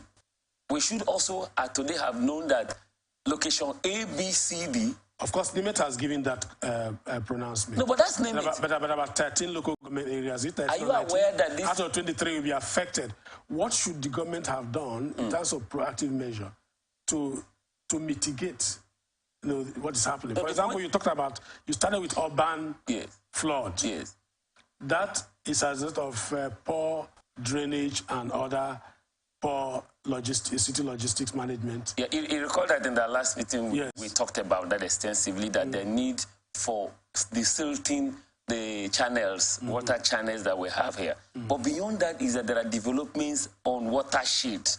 There are developments on blocking water right yes. ways. So even if you clean the drain, and there are structures on the watershed, water collectors, as we find them in recent time, we're still going to have that. So there must be a control of development. There must be demolition. Developmental control. Yes. So that's the point. Because a lot of reclamation has taken place in Port Harcourt. People are built in areas that we used to know were meant for water. Yes. Water bodies. Go through Lobasanjo. Go through several areas. Most of the creeks we knew as kids are no longer there. And they have been banished. So, talking about proactive measures, you were talking about demolition. Fine, you can call that proactive, but you see, as it is today, it's almost late because the flood is here already. Yes. Yeah, but there is no time that we started thinking that it's going to be late. We expect them to be done immediately. We expect them to be done. I just didn't want to, because we had, like I said, we had flogged that over and over. Government needs to... Nothing can be flogged. Information should be on rotation. Yes, that's just Port Harcourt. My concern now are those in my village. Orashi area. That's your area? That's my area. And I did my study there. I saw how the environment, the economy, the neighborhood, the source of livelihood of people were ravaged and destroyed. You can see that there are short supply of some agricultural produce like the plantain and all of that come from that area because there was no agricultural activity in the previous time after the flood. So what happened to them? We must see that this flood does not take life as it took the other time by providing a place of safe haven, relocating them, identifying those places now. We must identify it. We have not successfully dredged the waterways, to accommodate because there is a document that was online that the Lagdon Dam was going to be open again. If it does open, have we made preparation of to house this water? At least a percentage of that water to be accommodated in certain places. There is none. So it means it's going to be unleashed on us again. So that part is key. Starting on time to identify the place, educate the people, and get them involved to say, should you find your place, affected by flood? Not even when it is inundated. When you see the water going beyond where, this is where you're going to go. Make provision for them. Put health cares, primary health cares around there. Because you see, this thing goes along with some medical challenges, health challenges. So you put those ones. If there are things, if there are structures, put them on ground. It's not about palliative in terms of Indomie, like I saw the last time when I went to the field. They're giving people Indomie, and not even everybody ate that Indomie. So it's just a way that people, government and their agency have diverted funds. That's not what we should do at this time. While we concentrate in town, the city center, we must also reach out to the rural area because that's where our life depends. Now, there's a problem. When they say move to the higher grounds, in Orashi, for example, yes. Which area is higher ground? No, if you map the area, you will certainly find it. So there are areas around Egi and all that. Yes, so people from Joint Krama, people from should move to Egi. Wherever you find it around there. Because one life is important. Imagine that the life that was lost last year was your relation. How do you feel about that? Okay. It doesn't matter where it is. Government will provide the logistics. Because if you leave the people, they're going to die there. Are we going to be taking credit or, saying that we're doing something and at the end of the day we hear 20%, 30%, lost their life in that place and it becomes a story that our children will grow to say that people will certainly die when the flood comes. No, that's not it. Wherever you find them, even around those areas, the Apua Odua, there are still areas. I heard there are no dry land. No, I mapped those areas. There are areas. One expert came here like you and said the only area we have higher grounds in is around Egi area. Yes, more of it. Because Ahoda West and Ahoda East are very marshy. Yes, but not all of them. What I'm saying is that you can find... And what should government do if they find such higher grounds? You designate it. You prepare it. And then do what? Yes, and then by preparation means that you set up the shelters. Shelters, okay. You set up the shelters. If you find a small place, you can also do some level of, elevation. Elevation. Okay. And stabilization of the area. And then make those places permanent IDP camps. You can make them permanent IDP camps. So when the flood comes, they move there? They move there.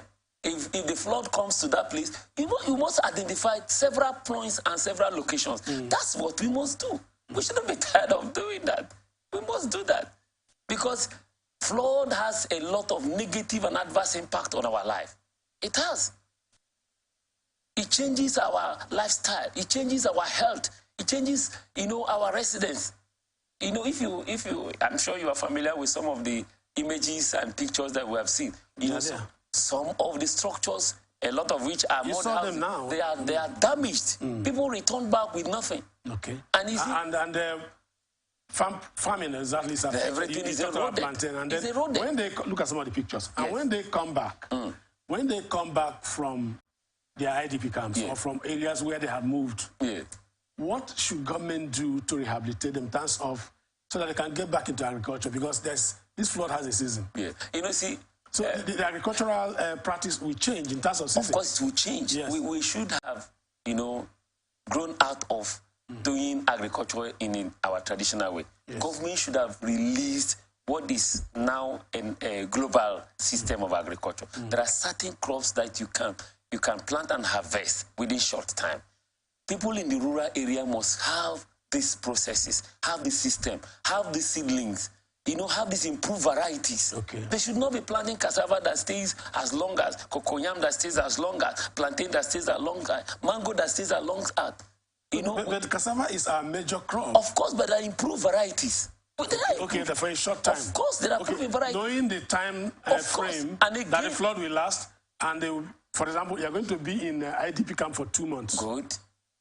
And before the 2 months, what kind of crops should you have planted? No, the agriculturists should do that. Are you aware that as we speak now, Bayelsa State is about starting their school, already started? Yes, because they have changed everything. Of course, because they changed the agricultural activity. The point is that they are considering that if they have to run the school system according to the calendar provided by the it's going to affect. So farming calendar should change. It should also change. It should and also school change. Calendar should also change. And again, is that when this flood has ravaged and eroded everything, seedlings, plants, stems should be made available for the people to begin to re-engineer their natural way of lifestyle and livelihood. So let's have your last shot on this. Yeah, my last shot is that government. I do not in any way praise you for always talking. I want to see actions. I want our people to know what is happening and then get assisted so that we don't suffer what we experienced last time that the flood came. And let's take another 5 minutes and look at the issue of environmental hazards that contribute to this flooding. Well, I think that generally it is more of our attitude. Unsustainable behavior. Yes, it's our attitude, our behaviors. Towards the environment. Towards the environment. I know that the ozone layer depletion, the rising waters, and all that have fact, but there are some even the ozone layer provoking factors. Of course, they are also being provoked and aggravated by human activity, industrial activities, commercial activity, our private lifestyle. While we indict the companies, we should also indict private individual who goes about cutting down trees, deforesting, and all that. All of these continue and contribute to this. And we look at the city center, we look at the attitude of people to construction, development on areas. People have, look at what is happening in Abuja now. They are talking about demolition. The point is that these constructions were being erected at areas that they should not be. And you notice that some of them too were being approved by the agency. And you can see that's a fact of corruption. That's compromised corruption. Exactly. So if you're talking about it is the one provoked by human. It is our attitude. And that's why I've advocated seriously for attitudinal change, environmental stewardship. We must own the environment as government, as individual. We must know that this environment is where our life, stick and lies on, and that whatever we do is going to affect us directly. And of course, I've also said that we must be careful to bequeath to our children an environment that they can survive with. That's sustainability. Of course, we must. Otherwise, we would have shot ourselves in the leg. Where will we be tomorrow? We have no other earth. Of course, we have no other. If you run away from Port Harcourt and thinking that your village is safe, it's just a matter of time. If we don't change our attitude and our behavior, we're still going to replicate that evil that we have done in this place. There's nothing different between us and the the places we call developed. It is just our attitude. It's our lifestyle. And I say, some of us, we travel out of this country and we go to places where we find waste bin, and we are careful not to drop a piece of paper on the street. We find the nearest and we drop it there. But when we return to this place, in our cars, we fling through a peel of banana, whatever. And all of this culminate to what, impair the flow, the natural flowage of water as we have it today. So we must have a conscious change of our behavior. We must own the environment if we must get out of this. And government must see that they take the role of enforcing the rules, the laws. Where the laws are not adequate, more reasonable ones should be created. Those who are polluters must be seen to pay. That is that's international law. Yes, the polluter pays. He must pay. But sometimes this so-called polluter pays seem to have emboldened people and made them licentious. Okay, all it takes is let us pollute the place and pay. That's the problem in environmental management. No, because what is... You discharge effluents, yeah, because... you charge you for a quality amount of effluents you discharge. You flare gas, they charge you. So it means that it's blood money, is it not? It's killing people. What is there is that what is being charged as fine is not in any way commensurate with the suffering to the effect and the evil they have done to the place. If an operator, takes away 20 gallons of oil, for instance, and they sell them at 40,000 naira, and is to pay 20 naira for polluting that. What have you done? It's going to pay. So there must be a review of such laws. So the framer of such laws should look back. That's why, even the last speaker was talking about laws and people who are the agents and agent of the law in the house of the respective house of legislations. They must do what is necessary. It's not about talking about how much that they have credited in their account to go and rest. They should not rest. They should work until we are salvaged. The laws must be reviewed. The environmental laws must be reviewed. Those that are not... That is very important, because it's not only about enforcement. I know enforcement is part of it. If you enforce what is not adequate, you end up not achieving anything. Beautiful. If you enforce what is not adequate, you end up not achieving anything. Of course. That's a beautiful intervention there by Dr. Emmanuel Olowu, an environmental expert. I wish we would just give him one whole segment to work. In the last 15 minutes, he has been talking about environment, and that's the time I apportion to you. Thank you. So it's a special interview, and I call it an addendum to this program. Thank you very much for coming, sir. Thank you. Some other time, you will come and we'll give you one whole hour to talk about environment. Because this issue is a matter that borders on our safety, on our health, on food security, on a number of things. Somebody was talking about environmental factors being instrumental to crime and criminality. Of course. For example, what happened in Lake Chad, the drying up of Lake Chad gave birth to Boko Haram and all that. And a lot is happening. The issue of desertification in the northern fringe of Nigeria gave back to the herders, farmers conflict in the south, because they were coming down to graze their cow. If the place was green, they wouldn't come down to clash with farmers. I think that people should understand that environmental sustainability is important to our national existence, either in terms of security, in food, and in all ramifications. And we have no other place to go than here. Even when you go out, the earth, the environment knows no boundary. Government should make environmental sustainability a key word and in a watchword in all policies. And lastly, he spoke about the laws and the enforcement of the laws. That if you have an inadequate law, what are you enforcing? And that is what I'm taking away today, this morning. If you have an inadequate law, you enforce nothing. And whatever you enforce will not be effective. It will not. Thank you for coming, sir. Thank you very much. We'll go on a 2 minutes break and we'll come back. Adams will come back. I'm sure he's interested in this discussion. So stay tuned.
Yeah, welcome back. It is still governance and politics on Atlantic Television Saturday, your magazine program. I'm sure you enjoyed that bit on environment. We're going to continue with that in subsequent production. We're going to do post-flood talk on that.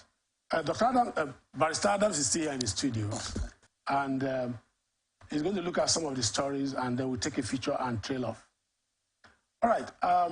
Federal government, through the Ministry of Aviation and Aerospace Development, has expressed its desire to maximize the revenue-generating capacity of the Federal Airport Authority of Nigeria.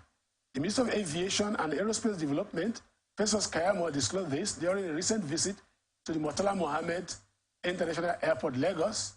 Keyamo, who spoke through the head press and public relations of the ministry, Oduatayo Oluseyi, stated that 60% of funds revenue comes from Lagos, emphasizing the need to utilize the new terminal effectively. Keyamo also addressed the state of the old terminal, stating that it requires a complete overhaul. Keyamo, your friend, is in the news again. Yes, for good. And I don't like him being loquacious. I like him being, because he has the capacity to be forthright. Absolutely. And then he's talking about revenue generation. Well, I think... And yesterday he talked about demolishing some terminals, some hangars for private operatives, multi-million naira hangars and all that, to expand the place to make money. That this spirit of demolition, this spirit of expansion, this spirit of we need to make more revenue. Yeah, go ahead, sir. The thing is that, as for demolition, I think Nigerians will love demolition. Somebody told me the other day, said that if the Buckingham Palace were to be in Nigeria, the government would just come and say, let's go and demolish, we don't create one and fly over there. You know, so, you see, Festus Keyamo, like I told you before, I said, he's a very intelligent young man. So I'm sure he has hit the ground running. You know, the airport space or the airspace in Nigeria, especially the airports, you know, are commercial hubs all over the world. I was listening to a documentary by a foreign TV station the other day that said that the Heathrow Airport, you know, you have about 3,000, flights on a daily basis. You understand? Yeah. That is more money for the management of that airspace there in the UK. So many others, as the case may be. So Nigeria should not be an exception. The Murtala Mohammed International Airport, you know, when you go, around the precinct of that particular airport, you see activities, going on there, that you find out that even those who are non-governmental, those who sell restaurants here and there, they make so much money. So there's so much economic activities there. Nigeria should use that as the primus gateway to Nigeria, to activate, internal revenue generation for the federal government. Likewise, the Port Harcourt International Airport. These are hubs, business and commercial hubs, within that airport, precinct, that the government can also, lash in and increase their revenue in the various sides. We are talking about diversifying the Nigerian economy. From what I've seen, and from what Festus is saying, the minister is saying, is that if the MMIA generates about 60%, of their total, revenue in a year, that it can be expanded, to give optimum, generation of funds. I'm sure that is why he wants to generate want to demolish a particular section to enlarge it for more funds it is to come into the coffers of government. I think he must have done his master plan and his due diligence before demolition, and he knows that even if he pulls down a multi-billion naira, facility to accommodate a new one, I'm sure he knows that will generate more billions in about 3 months or 4 months once it is completed. So that particular area must not be, neglected. I believe that the airport, facility, the FAN is one of the richest, parastatal in Nigeria. By all standard, by my own assessment. If you look at FAN, you look at CAC, Corporate Affairs Commission, ETC, they are some of the, biggest and richest, bureaus that we have in Nigeria. Yes. So if there's a way he can expand it, for them to have more revenue. That should be encouraged. Okay, thank you very much. Let's look at this story because we'll have to buy time to discuss more serious issues. This is very serious, really. The Nigerian Navy has aborted alleged attempted oil theft at Lekki waters and arrested 4 men identified as men of Tantita Security Service. I'm sure you're interested in this story. Owned by a Niger Delta ex-leader, government Ekpemo Polo, popularly known as Tom Polo.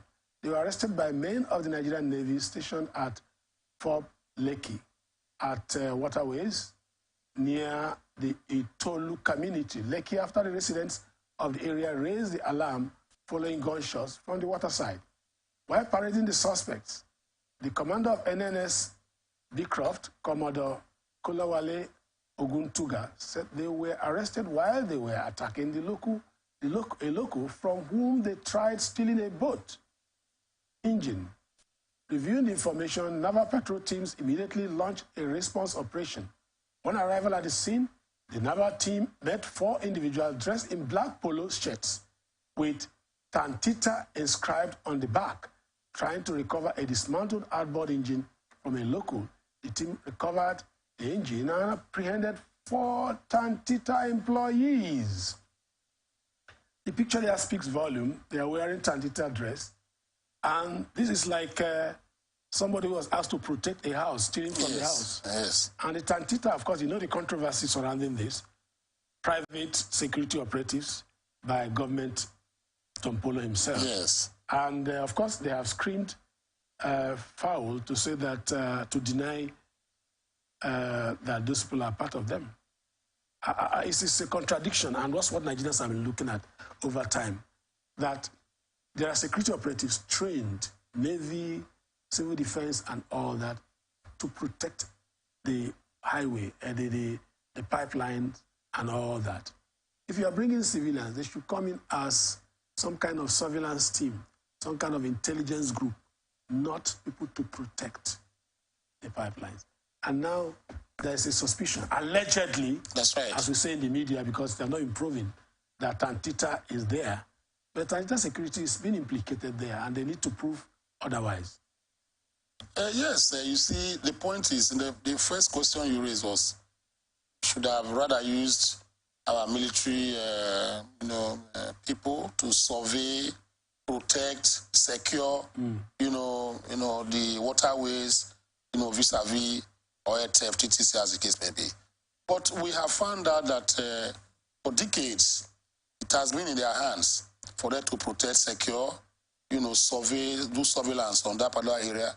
But the more you give them that responsibility, the more, the activities of oil bunkering and theft, increases or escalates, as the case may be. So they were not doing anything that was meaningful. We were losing, daily, oil, to them, by bunkering and theft. There was a point that even OPEC and the world body had to complain that Nigeria could not even meet up the quota given to it on a daily basis. Based on the fact that not that we don't have the reservoir or reserves of oil or etc., or we are not, kind of drilling as the case may be, but that oil theft and bunkering, it was taking about 60% of, what should have accrued to the Federation. So who were those who were the guards at that time? They were the security forces. So, based on this, that was why Obasanjo, because a lot of people forget, when we're discussing about this protection of pipelines, etc., which I refer to those people as private military companies. Then we should not disguise it. We should not, we should not disguise. Yeah, they are civilians. They are private military companies, So I remember, so he got to the zenith, and the particular regime of administration was worried. And that was the Obasanjo, administration that was worried.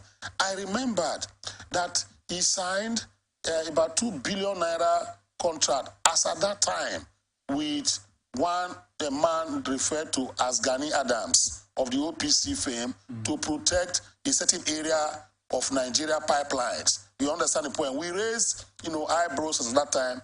We were not very happy that he had to, lease this particular contract to that particular gentleman because we found that it was a non-state actor. That we felt that the normal security agencies should have been in charge. But that got on. It has now become a convention amongst governments at the federal level, to employ, these non-state actors to protect them. Now, the philosophy behind this, was a philosophy that a particular minister in Venezuela, brought. That said, yes, we are losing oil. We are losing so much, crude, to these bandits and oil thefts, ETs and vandals. Now, our security, agencies became overwhelmed and even compromised, as the case may be. So what did we have to do now?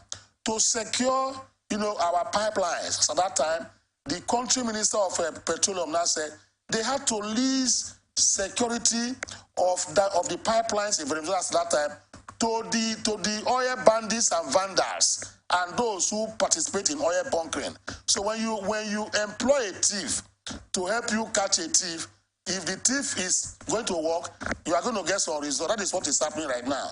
So in the Tompolo case, Tantita, as the case may be, well, I read that story, I think yesterday or thereabout. It was confusing. Why was it confusing? There are different reports. Different reports. Now, you look at it. The Tantita people were trying to, overwhelm, a private operator who was carrying what?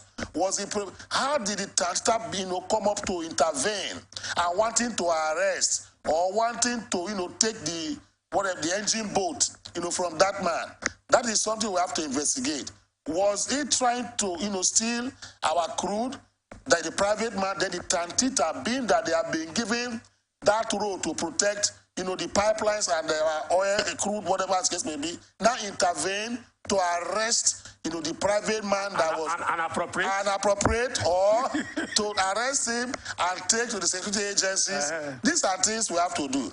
And this comes to the fore, that the matter has raised some spikes in the media space. I hope it is not swept under the carpet, in the sense that if it is true that Tantita, and the officials, participated in trying to, bunker crude, sell illegally, whereas they are supposed to protect them, it becomes a very big problem for Nigeria. Now, if it is not so, Tantita has to come out and make clarifications on this, that this is not what happened. The second one is that the security agencies also must come out to tell us the truth in this particular situation, not hiding it under the carpet because of the personality involved. You understand? Now, my final take on this is this, with due respect. I am not saying that agencies should not do their jobs. You see, these particular instances of arresting without doing investigation and parading, people, trying to justify the reason why you had to go and arrest and you don't do investigation. You try and go on showmanship. Media trial. Showmanship to tell the world that we are working. And the reason why we are doing this, okay, is it not the same people you say should protect the pipelines that are stealing it? Exactly. Meanwhile, you have not even allowed us to know exactly what the true situation is by way of your investigation before coming out. What you have come out with right now is that we now begin to maybe blackmail and maybe slur the name of Tantita, in the sense that I know Nigerians, we are hasty in our judgment most times. We now say, yes, is it not Tompolo's company that we are giving the contract? Are they not the ones stealing now? Now, if this comes to the public space, it will be unfair to Tantita. It's a serious matter that the federal government must have to be on their toes and tentacles and say, investigate this particular matter for us to know the involvement or non-involvement of Tantita. Because we cannot entrust our common entity on crude on a particular company, and tomorrow we'll now find out that that particular company is now the one stealing, the crude, using the potencies of, that particular contract to do illegal, this thing with illegality, as the case may be. So these are things they have to look at, please. And that particular facility is a refined crude. It's a refined crude. So we want to find out, let's get to the root of the matter. I've seen things like that, but you'll be very shocked that by next week, nobody's talking about this again. I will have to keep reminding them. And then you have created some bias in the minds of people. Or people who will look at Antita as, it's been colored already the way it is. Exactly. Because as I yesterday, people were saying, is it not the same Tompolo and it's coming and they are not stealing our oil? We told you before. And the rivals will always come up. Of course. So these are the things. So let us not... It's a big dent. Yes. And it has to be corrected. Right now it's alleged. And that's the danger of media trial. That's right. That's the danger of media trial. Investigate before you bring somebody to the fore. Absolutely. Look at how they are being paraded there with their uniform. I'm telling you. It doesn't seem to be fair. Because nobody's found guilty of an offense until the contrary is proven. That's right. That's right. What you say in law. Yes, presumption of innocence. So let's look at the next story. President Bola Tinubu has solicited the support of United Nations in Nigeria's fight against terrorism in the light of its rippling effect on global peace, displacement of people, and rising poverty. He made an appeal at an audience with the Undersecretary General of the United Nations Office on Counterterrorism, Mr. Vladimir Vorokov, at the State House on Thursday. The president noted that terrorism had consistently reversed the gains in development and increased instability in families and communities. He said that the UN needs to be more consistent in dealing with it in the developing world context. Unquote, we appreciate all that you have been doing. We know in the face of many demands and challenges, you can still do much better. We can score you A, in collaboration with, but B, in physical support. Underlined, you have to do more because terrorism is an effective danger to democracy. Terrorism is also an effective danger to development. Growth and prosperity cannot be achieved until we banish terrorism. We have to equally look at other sides of the issue, and I have said it is the where, how, and when of terrorism. Nan quoted him as saying, Tinubu said global peace and prosperity would demand the swift and comprehensive provision of the right answers to the challenge posed by insurgencies in parts of the world. Unquote again, we must take into account the basic needs of our people. If out of the meager resources presently available, we have to dip our hands without the steady support from organizations like UN, then we are in trouble, said the president.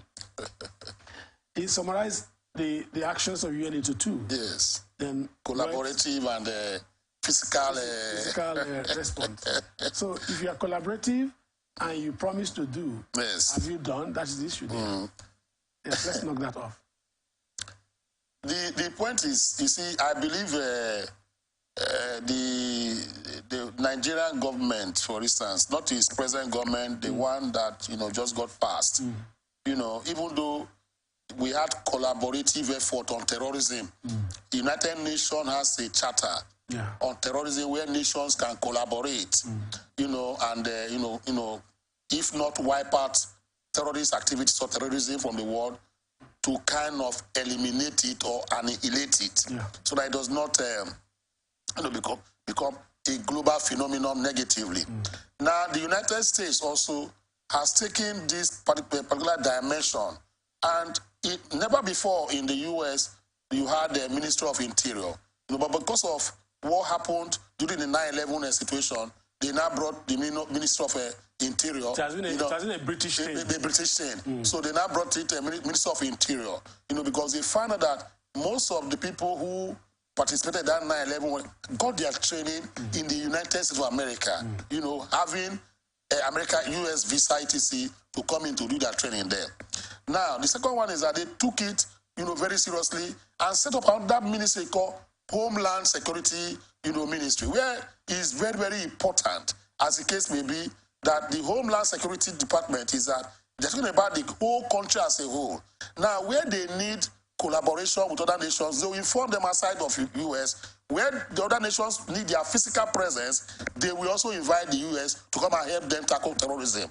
In the case of Nigeria, yes, they have collaborated with Nigeria. The president said he scored them A in that particular aspect. Then physical, participation now that is scoring them B.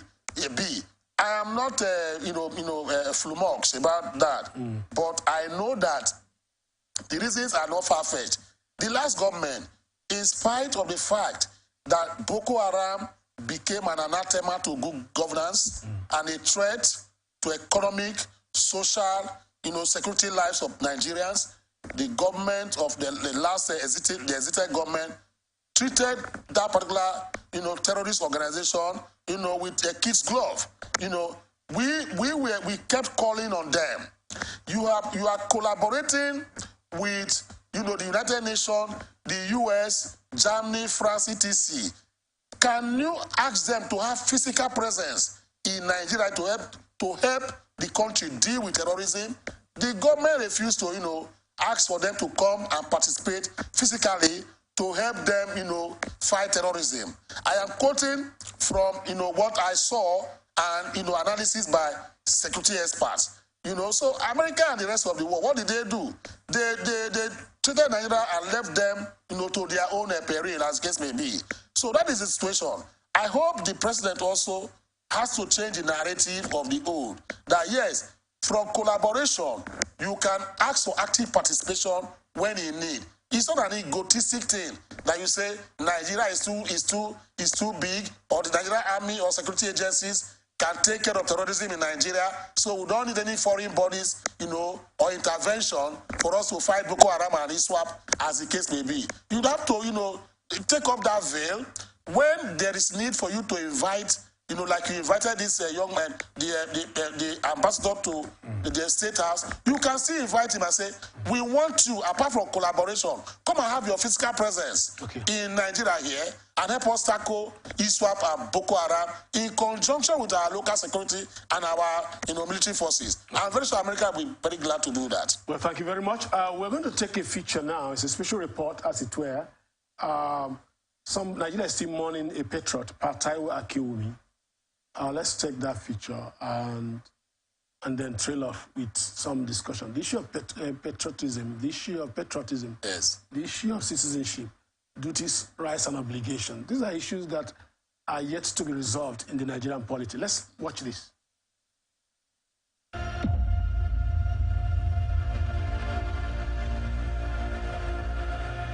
Death is an inevitable end to all mortals, but those who lived others never really die, as they rest in our heart and are immortalized in history. Pa Michael Taiwo Akinkunmi, the man who designed Nigerian's flag, has passed on at 87. Late Pa Akinkunmi, a native of Owu in Abeokuta, Ogun State, was born on 10th May 1936 in Ibadan, Oyo State. Pa Akinkunmi had his primary education at the Baptist Day Secondary School and his secondary education at Ibadan Grammar School, Molete, both in Ibadan, Oyo State. Pa Akinkunmi started working shortly after graduation from secondary school at the defunct Western Region Secretariat, Ibadan, shortly before he got admitted into the Norwood Technical College, London, where he studied engineering. While studying abroad in 1958, Pa Akinkunmi saw an advertisement in a national daily calling for the submission of designs for the Nigerian national flag in view of Nigerians' imminent independence from British governance. Among the nearly 2,000 entries submitted, Pa Akinkunmi's entry was chosen as the best. Pa Akinkunmi returned to Nigeria after his studies in 1963 and went back to his civil service job at Agricultural Department, State Secretariat in Ibadan. There he worked till his retirement in 1994 as Assistant Superintendent of Agriculture. In 2014, Pa Akinkunmi was honored with Officer of the Order of Federal Republic, OFR, and Honorary Life Presidential Advisor by former President Goodluck Jonathan. Pa Akinkunmi was fondly called Mr. Flagman. May God grant his family the fortitude to bear the loss.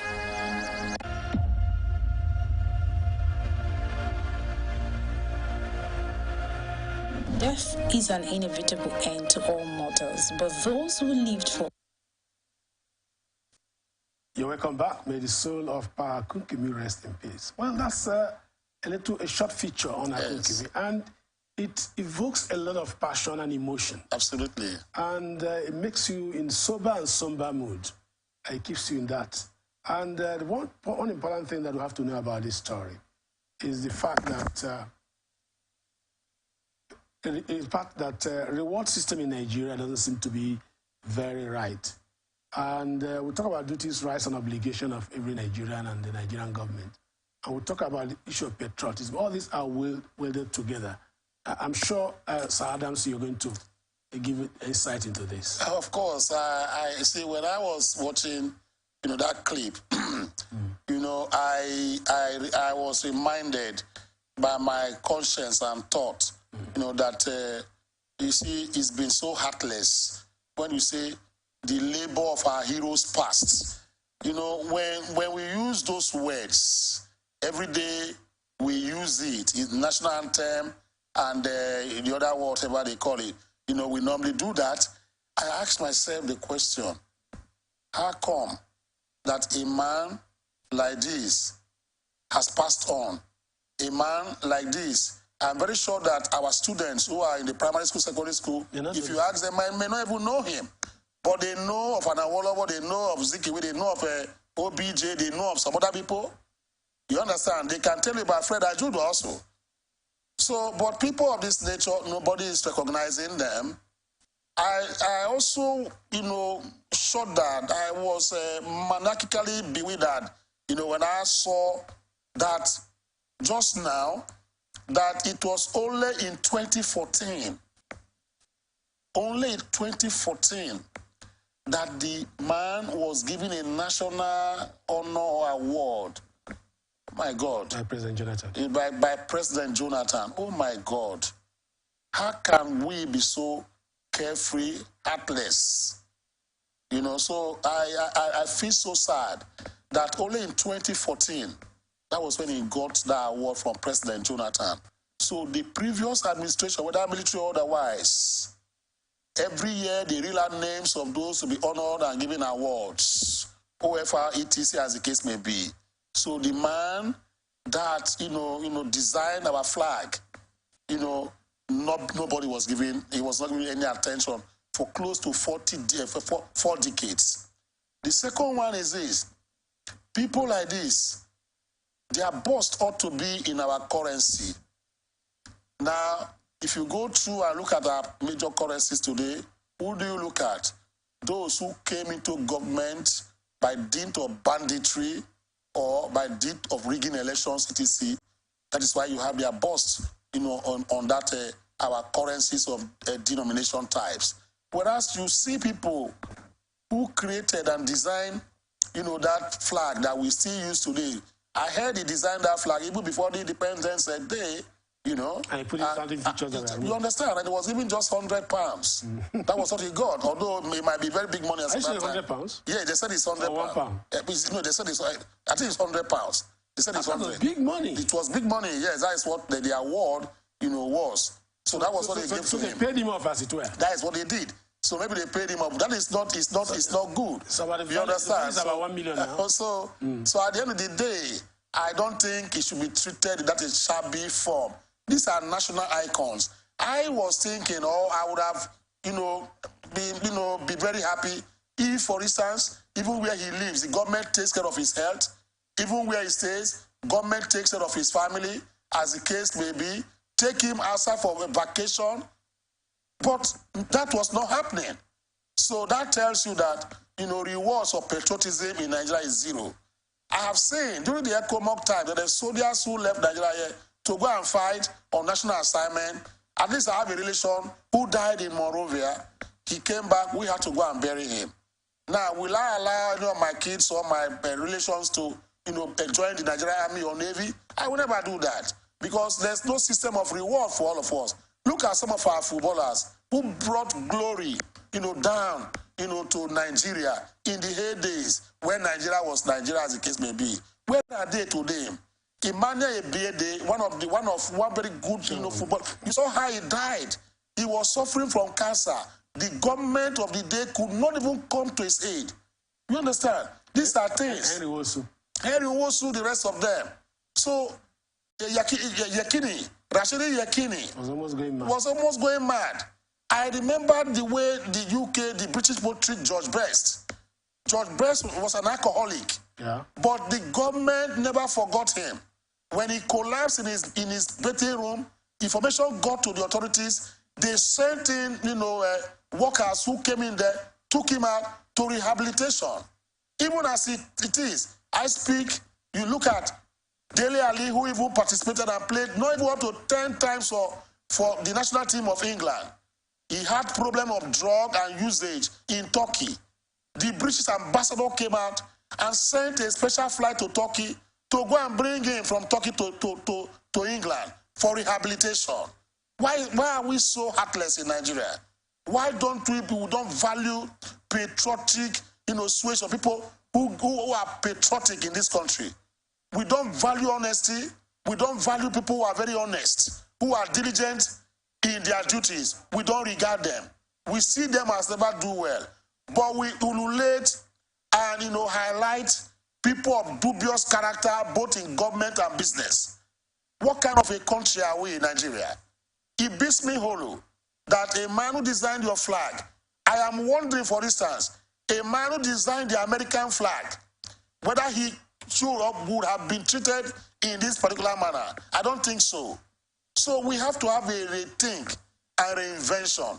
And that is why you see I encouraged recently when I read and watched a young girl who worked in one of the hotels in Lagos and saw the sum of 70,000 pounds and returned it 25.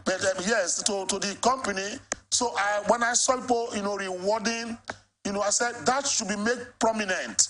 That should kind of encourage us. What we need to do is to escalate it. Let it create a media frenzy all over the country that we begin to put up every time to encourage people to be honest in their devotion and duties.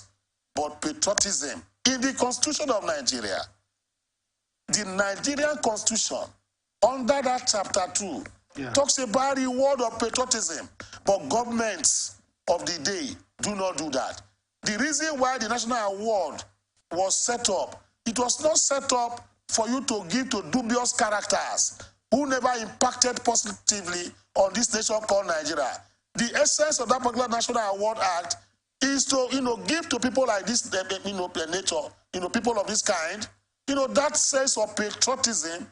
I feel that he should be given the highest, award after that of the president and vice president. The OFR for me is even the lowest, as the case may be. So I feel that the government of the day can still do some remedy on this, go back to the family, make his funeral a state, funeral, where everybody in Nigeria will participate. The president and all of us participate. National Assembly participate. At least that will not kind of, heal, some of our negativity and how we feel about being patriotic in Nigeria today. That is a very sad one. I think that the next aspect of our discussion now lies on rewarding people while they are still alive. Yes, when people die, it's a culture in Nigeria. We praise them, we saw man of things. When they are on their dying bed, like a baby was dying on the bed, people were eulogizing. But while he lived, what did he get from Nigeria? Because the important thing is the reward you get from being patriotic, the reward you get from being honest, for being hardworking, is what motivates others, and it's what gives rise to patriotism. The Americans, the British, the Germans, make their citizens look back always to think about being patriotic and making their country first in all they do, in their own little way. If you can't be a tree on the mountaintop, be a lily in the valley. And that is what patriotism, hard work, and diligence requires. But in Nigeria, that doesn't seem to be. The second leg of my last question is, the fact that a lot of people complain that the reason why we have this kind of scenario is because of our primordial attachment to our various cultures. We are not dedicated and patriotic to Nigeria because of Nigeria. We think about our enclaves, our primordial backgrounds, and everything we see, everything we look at now their own. The issue of Honorable K, now you go work. And that's why people don't have to be patriotic. If you are from Obele, for example, or from Ilil, or from Isoko, you go to Lagos or Ibadan. What do you do there? You go there, work, bring all the money, even if you steal, and they give you traditional titles and all that. The issue of working for Nigeria, being patriotic in Nigeria, is driven behind by this primordial sentiment. Do we have a Nigeria to be patriotic? Does Nigeria encourage us to be patriotic? Yes, many Nigerians have love for this country. Okay. That is why you find out that if you look at what is going on right now, among those who are jackpotting out of Nigeria, I've been in circles where people say, no, I'm going to stay in this country. I love Nigeria, etc. Even those who are leaving this country, jackpotting as the case may be, when you ask them, they say, look, this country is a very fantastic country. I am not happy where I am right now in that place because I don't have the kind of freedom I would have had if I was in Nigeria. So they still have that nostalgic feeling about, their home state called Nigeria, as case may be. But what has really made most of us disillusioned, that we have now retracted and retreated our cocoons, what I call the ethno-religious cocoons in Nigeria, is because that is where we feel loved, that is where we feel, important, as the case may be, as opposed to the national pedestal. Now look at it. There is no president, there is no head of state in history of Nigeria that you will say he was a patriotic head of state. Okay. He had lineages and linkages and attachment to primordial sentiments like ethnicity, etc., religion, as the case may be. A president is elected into office to govern Nigeria. Select your ministers. You find that the ministerial list will consist of people perceive to be men and women from his own ethnic enclave. You find that he will select ministers, even though discretion is given to that president. He will select people of his religious enclave. Now, when I see that on a daily basis on the newspaper and I watch on television, I say, this man is a Muslim, this president is a Muslim. He is tilting towards this. What am I going to do? I will never be happy with that kind of government. I will go back to my area and say, you see, we have been neglected so far, as the case may be. Let me tell you, there's no nation that has grown to the level we want to be, that the leaders have not imbibed, masticated, and at times regurgitate, what they have been able to imbibe inside of them. Is it Abraham Lincoln? Is it Washington? Is it, what's this popular, John F. Kennedy? For instance, if you look at Abraham Lincoln today, Abraham Lincoln was one of the presidents in America that brought America to one united America, because he was always preaching America. He was always talking about America. If you give him a position, he's not going to look at the particular state he is from. He's going to look at it from a federal, character level, as the case may be. Now, you go to the UK, the man they call Winston Churchill was not a character that had to do with religion. He was not a character that had to do with ethnicity or tribe. He was not a character that had to do with egotistic sentiments. He was a character that was a UK English, character. He went to, bring all of us together, as the case may be. But in Africa, and in Nigeria particularly, you see that those leaders who are supposed to look up to, because let me tell you, my mother told me, said, have you watched a cow? When a cow is chewing its cord, you look at the baby cord, looking at the mother, learning from that particular, and taking inspirations, as the case may be, from the mother. Now, who do we take inspiration from? Because a president comes, or a politician comes to the public space and says that before I became a Nigerian, I am a Yoruba man. Before I became a Nigerian, I am an Igbo man. Before I became a Nigerian, my own parents were Muslims and they were Christians. I can never draw inspiration. Yes. You know, from such person.